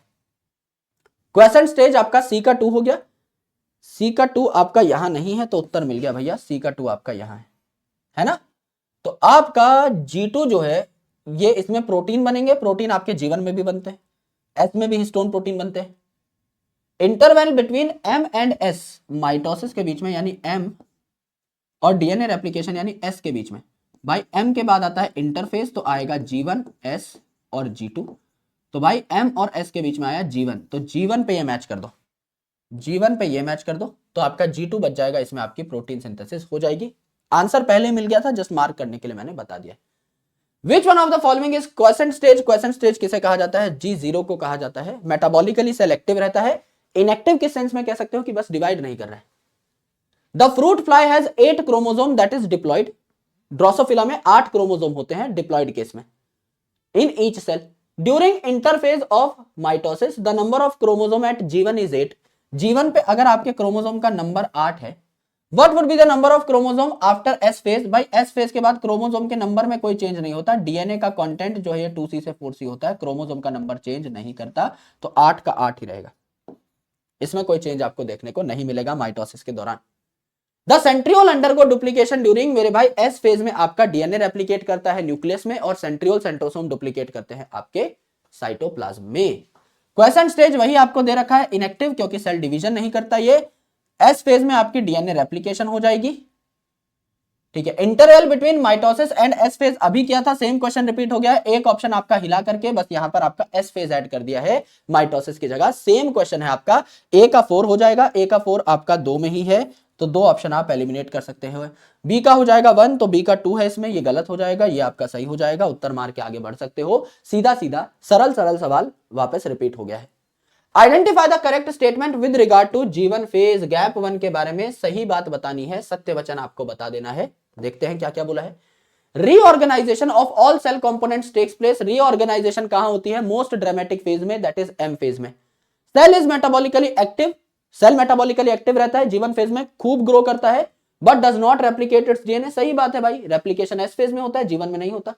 न्यूक्लियर डिवीजन कैरियोकाइनेसिस में होगी, डीएनए सिंथेसिस एस फेज में होगी। G1 में सिर्फ सेल ग्रो करता है, मोस्ट ऑर्गेनेल्स डुप्लीकेट करती हैं, प्रोटीन बनती है आपकी डीएनए रेप्लिकेशन की, एटीपी बनती है, एंड अगले फेज में जाने के लिए आपको यहां पर डिसीजन बनाना होता है। Some dividing cells exit the cell cycle and enter a vegetative inactive stage. This is called quiescent stage. This process occur at the end of G1 से ही जाना है, G1 में ही आना है, जीवन के एंड पे ही आपका कोई सेल निकल करके भाग सकता है G0 में और वहीं पर री एंटर कर सकता है। फिर दोबारा मैच द फॉलोइंग और ऑलमोस्ट सेम सेम से ऑप्शन है मेरे भाई। देखो ऑल राइट, एस फेज क्या हो जाएगा, एस फेज में डीएनए रेप्लिकेशन और क्रोमोसोम डुप्लीकेशन, मतलब क्रोमोसोम का नंबर नहीं बढ़ रहा है, क्रोमेटिड डुप्लीकेशन आपको एक तरीके से कहना चाहिए, पर एनसीईआरटी की समरी में भी ये बात लिखी हुई है क्रोमोसोम डुप्लीकेशन, लेकिन ऑप्शन मिलेगा तो ऐसा ही because it is a confusing statement. Actual में क्रोमोसोम का नंबर नहीं बढ़ रहा है, क्रोमेटिड का नंबर बढ़ रहा है। पहले एक क्रोमोसोम में एक क्रोमेटिड थी, अब दो हो गई, उसी में डीएनए आपने पैक कर दिया है। तो एस फेज बी का 2 हो गया, बी का 2 आपका एक में ही है, तो आंसर तो हमको मिल गया। जीवन में आपका सेल सबसे ज्यादा ग्रो करता है, ज्यादातर ऑर्गेनेल्स डुप्लीकेट करती हैं। यहां साइटोप्लाज्मिक ग्रोथ आपकी जीवन G2 सब में हो सकती है, साइटोप्लाज्मिक ग्रोथ थोड़ी कम होगी लेकिन G2 में हो जाएगी। और एम फेज में आपकी मेटाफेजिक प्लेट बनती है, ये आप अभी नहीं जानते पर कोई बात नहीं, अगले में जान जाओगे भाई। 3 आपने अगर बैलेंस कर लिए तो चौथा ऑटोमेटिकली मैच हो जाएगा, है ना, तो कुछ करना नहीं है, आपका सीधा सीधा आमने सामने ही मैच कर गए। Correct sequence of phases of cell cycle, पहले इंटरफेज आता है तो G1S G2 that is interphase, और बाद में आपका M that is M phase, यानी interphase M phase, interphase M phase, ऐसे करते चले जाओगे।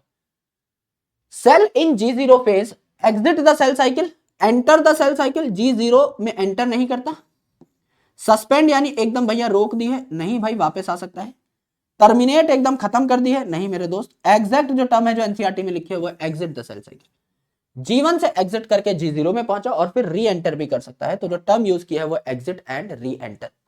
डीएनए रेप्लिकेशन इन बैक्टीरिया अकर्स, इन बैक्टीरिया, आराम से देखिए, बैक्टीरिया में सिंपल फिजन होता है, एक बैक्टीरिया फुचुक करके 2 सेल बना लेता है, सिंपल अरेंजमेंट है, कोई बड़ा यहां पे न्यूक्लियस नहीं है ना। तो यहां पर सीधा क्या है, प्रायर टू फिजन, जब यूकैरियोट्स की बात होती है तो उनमें एस फेज का जिक्र होता है, जब आप बैक्टीरिया की बात करते हो तो प्रायर टू फिजन अगर सिंपल बाइनरी फिजन हो रहा है तो पहले डीएनए ऑटोमेटिकली रेप्लिकेट कर जाएगा, उस फेज का कोई नाम नहीं दिया हो, सीधा सीधा प्रायर टू फिजन ये काम हो सकता है। वेरी इंपॉर्टेंट सवाल, क्योंकि अक्सर बच्चे इसमें भी एस फेज मार्क कर आते हैं, but that's not completely right, eukaryote या बैक्टीरिया देखना जरूरी है। When cell has stalled DNA replication fork, which checkpoint should be predominantly activated? मतलब आपके सेल साइकिल में ना अलग अलग चेक पॉइंट्स होते हैं, जहां पे मतलब जैसे अगर समझ लीजिए आप बाइक चला रहे हैं तो रास्ते में अलग अलग आपके चेक पॉइंट्स होंगे, है ना, पुलिस खड़ी होंगी सिग्नल्स के ऊपर, जिससे कि अगर आपका कुछ नहीं है तो चालान काट दिया जाएगा, पुलिस का पहरा होता है। दे आर चेक पॉइंट्स की सब कुछ ठीक तो चल रहा है ना, सबके पास हेलमेट तो है ना, if all of us are safe और नॉट, तो चेक पॉइंट्स होते हैं। Similarly, when a cell has a stalled DNA replication fork, stalled का मतलब क्या होता है, इंस्टॉल शब्द सुना होगा ना आपने, कोई चीज आपने इंस्टॉल कर दी है, लगा दी है, इंस्टॉल करना किसी चीज को शुरू करना, तो अगर सेल ने इंस्टॉल कर दी है रेप्लिकेशन फोर्क, यानी रेप्लिकेशन की तैयारी शुरू कर दी है, which check point should be predominantly activated, यानी आपकी रेप्लिकेशन फोर्क बन गई है, यानी अब आप रेप्लिकेशन करोगे, यानी G1 से S में जाओगे, तो G1S चेक पॉइंट आपका देखेगा कि क्या आप S फेज में जाने लायक भी हो, क्या आपके पास अच्छी खासी एनर्जी है, क्या मेरे भाई सारी चीजें ठीक है, तो G1 से S वाला चेक पॉइंट जो है ये आपका एक्टिवेट हो जाएगा। वैसे ये पूछा नहीं जाता, डिलीटेड सिलेबस का है, पर इंपॉर्टेंट सवाल है, तो चाहो तो नोट कर सकते हो अपने नोटबुक में as it is. During cell growth DNA synthesis takes place in, अब यहां पे सेल नहीं बोला तो यहां पे आपका सिंपल एस आ जाएगा, सेल नहीं बोला है तो, स्पेसिफिकली बैक्टीरिया पे सवाल पूछ लिया तो आपका प्रायर टू फिजन आंसर आ जाता है। A somatic cell that has just completed S phase of its cell cycle as compare to gamete of the same species, एक आपका सोमैटिक सेल है यानी डिप्लॉयड सेल है, उसने एस फेज कंप्लीट कर लिया है, एस फेज कंप्लीट कर लिया है, यानी आपका यहां पर डीएनए का कंटेंट जो है डबल हो चुका है, ये आपका बना, तो सोमैटिक सेल है तो डिप्लॉयड होगा एंड आपका कंटेंट यहां पे हो गया 4C। अगर आप गैमीट को देखें तो गैमीट जो है इसमें क्या कंडीशन मिलेगी आपको, गैमीट जो है इसमें क्या कंडीशन मिलेगी, गैमीट आपका कैसा होता है, गैमीट आपका हैप्लॉइड होता है, गैमीट आपका हैप्लॉइड होता है, तो पहले डिप्लॉयड हैप्लॉइड को कंपेयर कर लो। A somatic cell that has just completed S phase of cell cycle as compared to gamete of same species has twice the number of chromosome, अगर वहां पे n है तो यहां 2 हो गए, twice the number of chromosome एकदम सही बात है, 4 times नहीं, सेम नंबर नहीं, twice करेक्ट। और यहां पर क्या हो गया, जब गैमीट बनते हैं ना तो एक सेल से 4 सेल बनते हैं, मियोसिस से बन रहे होते हैं, ये आपको आगे भी मैं क्वेश्चन रिपीट करा दूंगा, अभी आ गया है हमारे सामने तो हम चेक कर ले रहे हैं। भाई समझ लीजिए आपका एक सेल है डिप्लॉयड, है ना, उसमें आपका कंटेंट है डीएनए का 4C। इससे मैं आपके 4 सेल बनाऊंगा तो हर सेल में सी कंटेंट चला जाएगा। तो यहां पे कंटेंट आपको क्या देखने को मिला, सिर्फ C। तो यहां अगर कंटेंट है C तो यहां है 4C, डीएनए कंटेंट 4 गुना, और यहां अगर N तो यहां 2N, नंबर ऑफ क्रोमोसोम 2 गुना। तो आपका यहां पर क्या हो गया, twice the number of chromosome 4 times the amount of DNA. ये करेक्ट बात हो जाती है, ये करेक्ट बात हो जाती है। Twice the number of chromosome and twice the amount of DNA नहीं, तो ये नॉर्मल ही सेल बन जाएगा आपका। अगर यहाँ पे 2C होगा तो ये नॉर्मल ही सेल बन जाएगा। इसी के 2 टुकड़े कर दिए, लेकिन गैमेट बनाते टाइम हमें 4 टुकड़े करने होते हैं। तो जो 4C हमारा कंटेंट है इसे हम 4 सेल में बांटेंगे तो कंटेंट हो जाएगा CCCC। यस, ये इंपॉर्टेंट सवाल है, इसको दोबारा भी देखेंगे जब हम मियोसिस कर चुके होंगे तो आपको ज्यादा क्लैरिटी आएगी। अगर ये समझ में नहीं आया तो छोड़ भी सकते हो अभी, क्योंकि मियोसिस अभी हमने पढ़ी नहीं है, बट हमारे सामने सवाल था तो हमने देख लिया, छोड़ना अच्छा नहीं लगा। बाकी अगर टाइम लेकर इसको सॉल्व करेंगे आराम से प्यार से बैठ करके तो हो जाएगा। तो ये हमारा आज का सेशन था जहां हमने सेल साइकिल की बेसिक डिटेल्स को समझा, इंटरफेस को हमने टेक्निकली खत्म कर लिया। अब माइटोसिस में बहुत ज्यादा टाइम लगेगा नहीं, क्योंकि माइटोसिस में हमें सिर्फ मैकेनिज्म और सिग्निफिकेंस ऑफ माइटोसिस पढ़नी है एंड साइटोकाइनेसिस पढ़नी है। तो यहां पर अगर आप देखो तो बहुत ज्यादा वक्त नहीं लगेगा। देखिए यहां तक हमने बात कर ली है, और इस बात को हम लोग एक बार दोबारा भी करेंगे, है ना, इस बात को हम एक बार दोबारा भी करेंगे, राइट। तो इस स्लाइड को हो सकता है मैं हटा भी दूं यहां से। देखिए एम फेज की बात करेंगे, जनरल बात करेंगे, एम फेज की डिटेल्ड डिस्कशन करेंगे। उसके बाद आपका यहां पर प्रोफेज, मेटाफेज, टीलोफेज और एनाफेज में क्या क्या स्पेसिफिक चीजें होती है ये हम डिस्कस करेंगे। फिर आपका सेल डिवीजन कैसे होता है एनिमल प्लांट में ये डिस्कशन करेंगे। सिग्निफिकेंस ऑफ माइटोसिस आपको पहले से पता है, ये डिस्कशन करेंगे। एंड मेरे भाई आपका खेला खत्म हो जाएगा। फिर माइटोसिस के कई सारे क्वेश्चन हम लोग लगा लेंगे। इतना ही हमको करना है और कुछ नहीं करना। This is something we have to understand, this is something we have to do. आराम से बैठ करके करेंगे। तो अगला जो सेशन है, अब संडे को एक सेशन आएगा तो आप थोड़ा तैयार रहिएगा। मैं टाइम नहीं बता सकता, सुबह आएगा शाम को आएगा, मेरे पास जब भी मुनासिब वक्त होगा आई रिकॉर्ड अ सेशन और मैं माइटोसिस आपके सामने रख दूंगा। उसके बाद हम मियोसिस पढ़ेंगे, क्योंकि बहुत इंपॉर्टेंट टॉपिक्स हैं। यहां वक्त बचाने की सोचना भी मत, आराम से पढ़ो और टुकड़ों में पढ़ो। जितना याद हो जाए एक बार में उतना ही पढ़ो। जितने मैं क्वेश्चन करा रहा हूं उनको इज्जत से देखो, ठीक है। सारे आंसर्स वैलिडेटेड हैं फ्रॉम एनटीएस आंसर की, तो कंफ्यूज होने की जरूरत नहीं है। कहीं और आपने कोई आंसर सुना है तो उसको आप एक बार रीचेक कर सकते हैं मेरे साथ, है ना। यहाँ करेक्ट आंसर्स बताए जाएंगे तो ये भी आप चेक कर सकते हो। तो उसके बाद हम लोग फिर एनिमल किंगडम यानी जूलॉजी के 3 चैप्टर्स की ओर बढ़ जाएंगे, जिससे कि हम कोशिश करें कि प्लांट फिजियोलॉजी और ह्यूमन फिजियोलॉजी फिर हम एक स्ट्रेट शॉट में कवर कर दें अच्छे तरीके से। ऑलराइट, तो ये है आपका interface. Now we are going to talk about mitosis and meiosis in individual lectures. तो कल आपके टाइमिंग की मैं गारंटी नहीं दे रहा हूं, अगर आपका टेस्ट है तो आराम से टेस्ट दीजिएगा। टाइमिंग लेक्चर की अभी क्योंकि सिंस फिक्स नहीं है, आराम से बैठकर देख लीजिएगा जब भी आपको वक्त मिले। शाम को अगर आपको वक्त मिल रहा है, रात को वक्त मिल रहा है, तब देख लीजिएगा।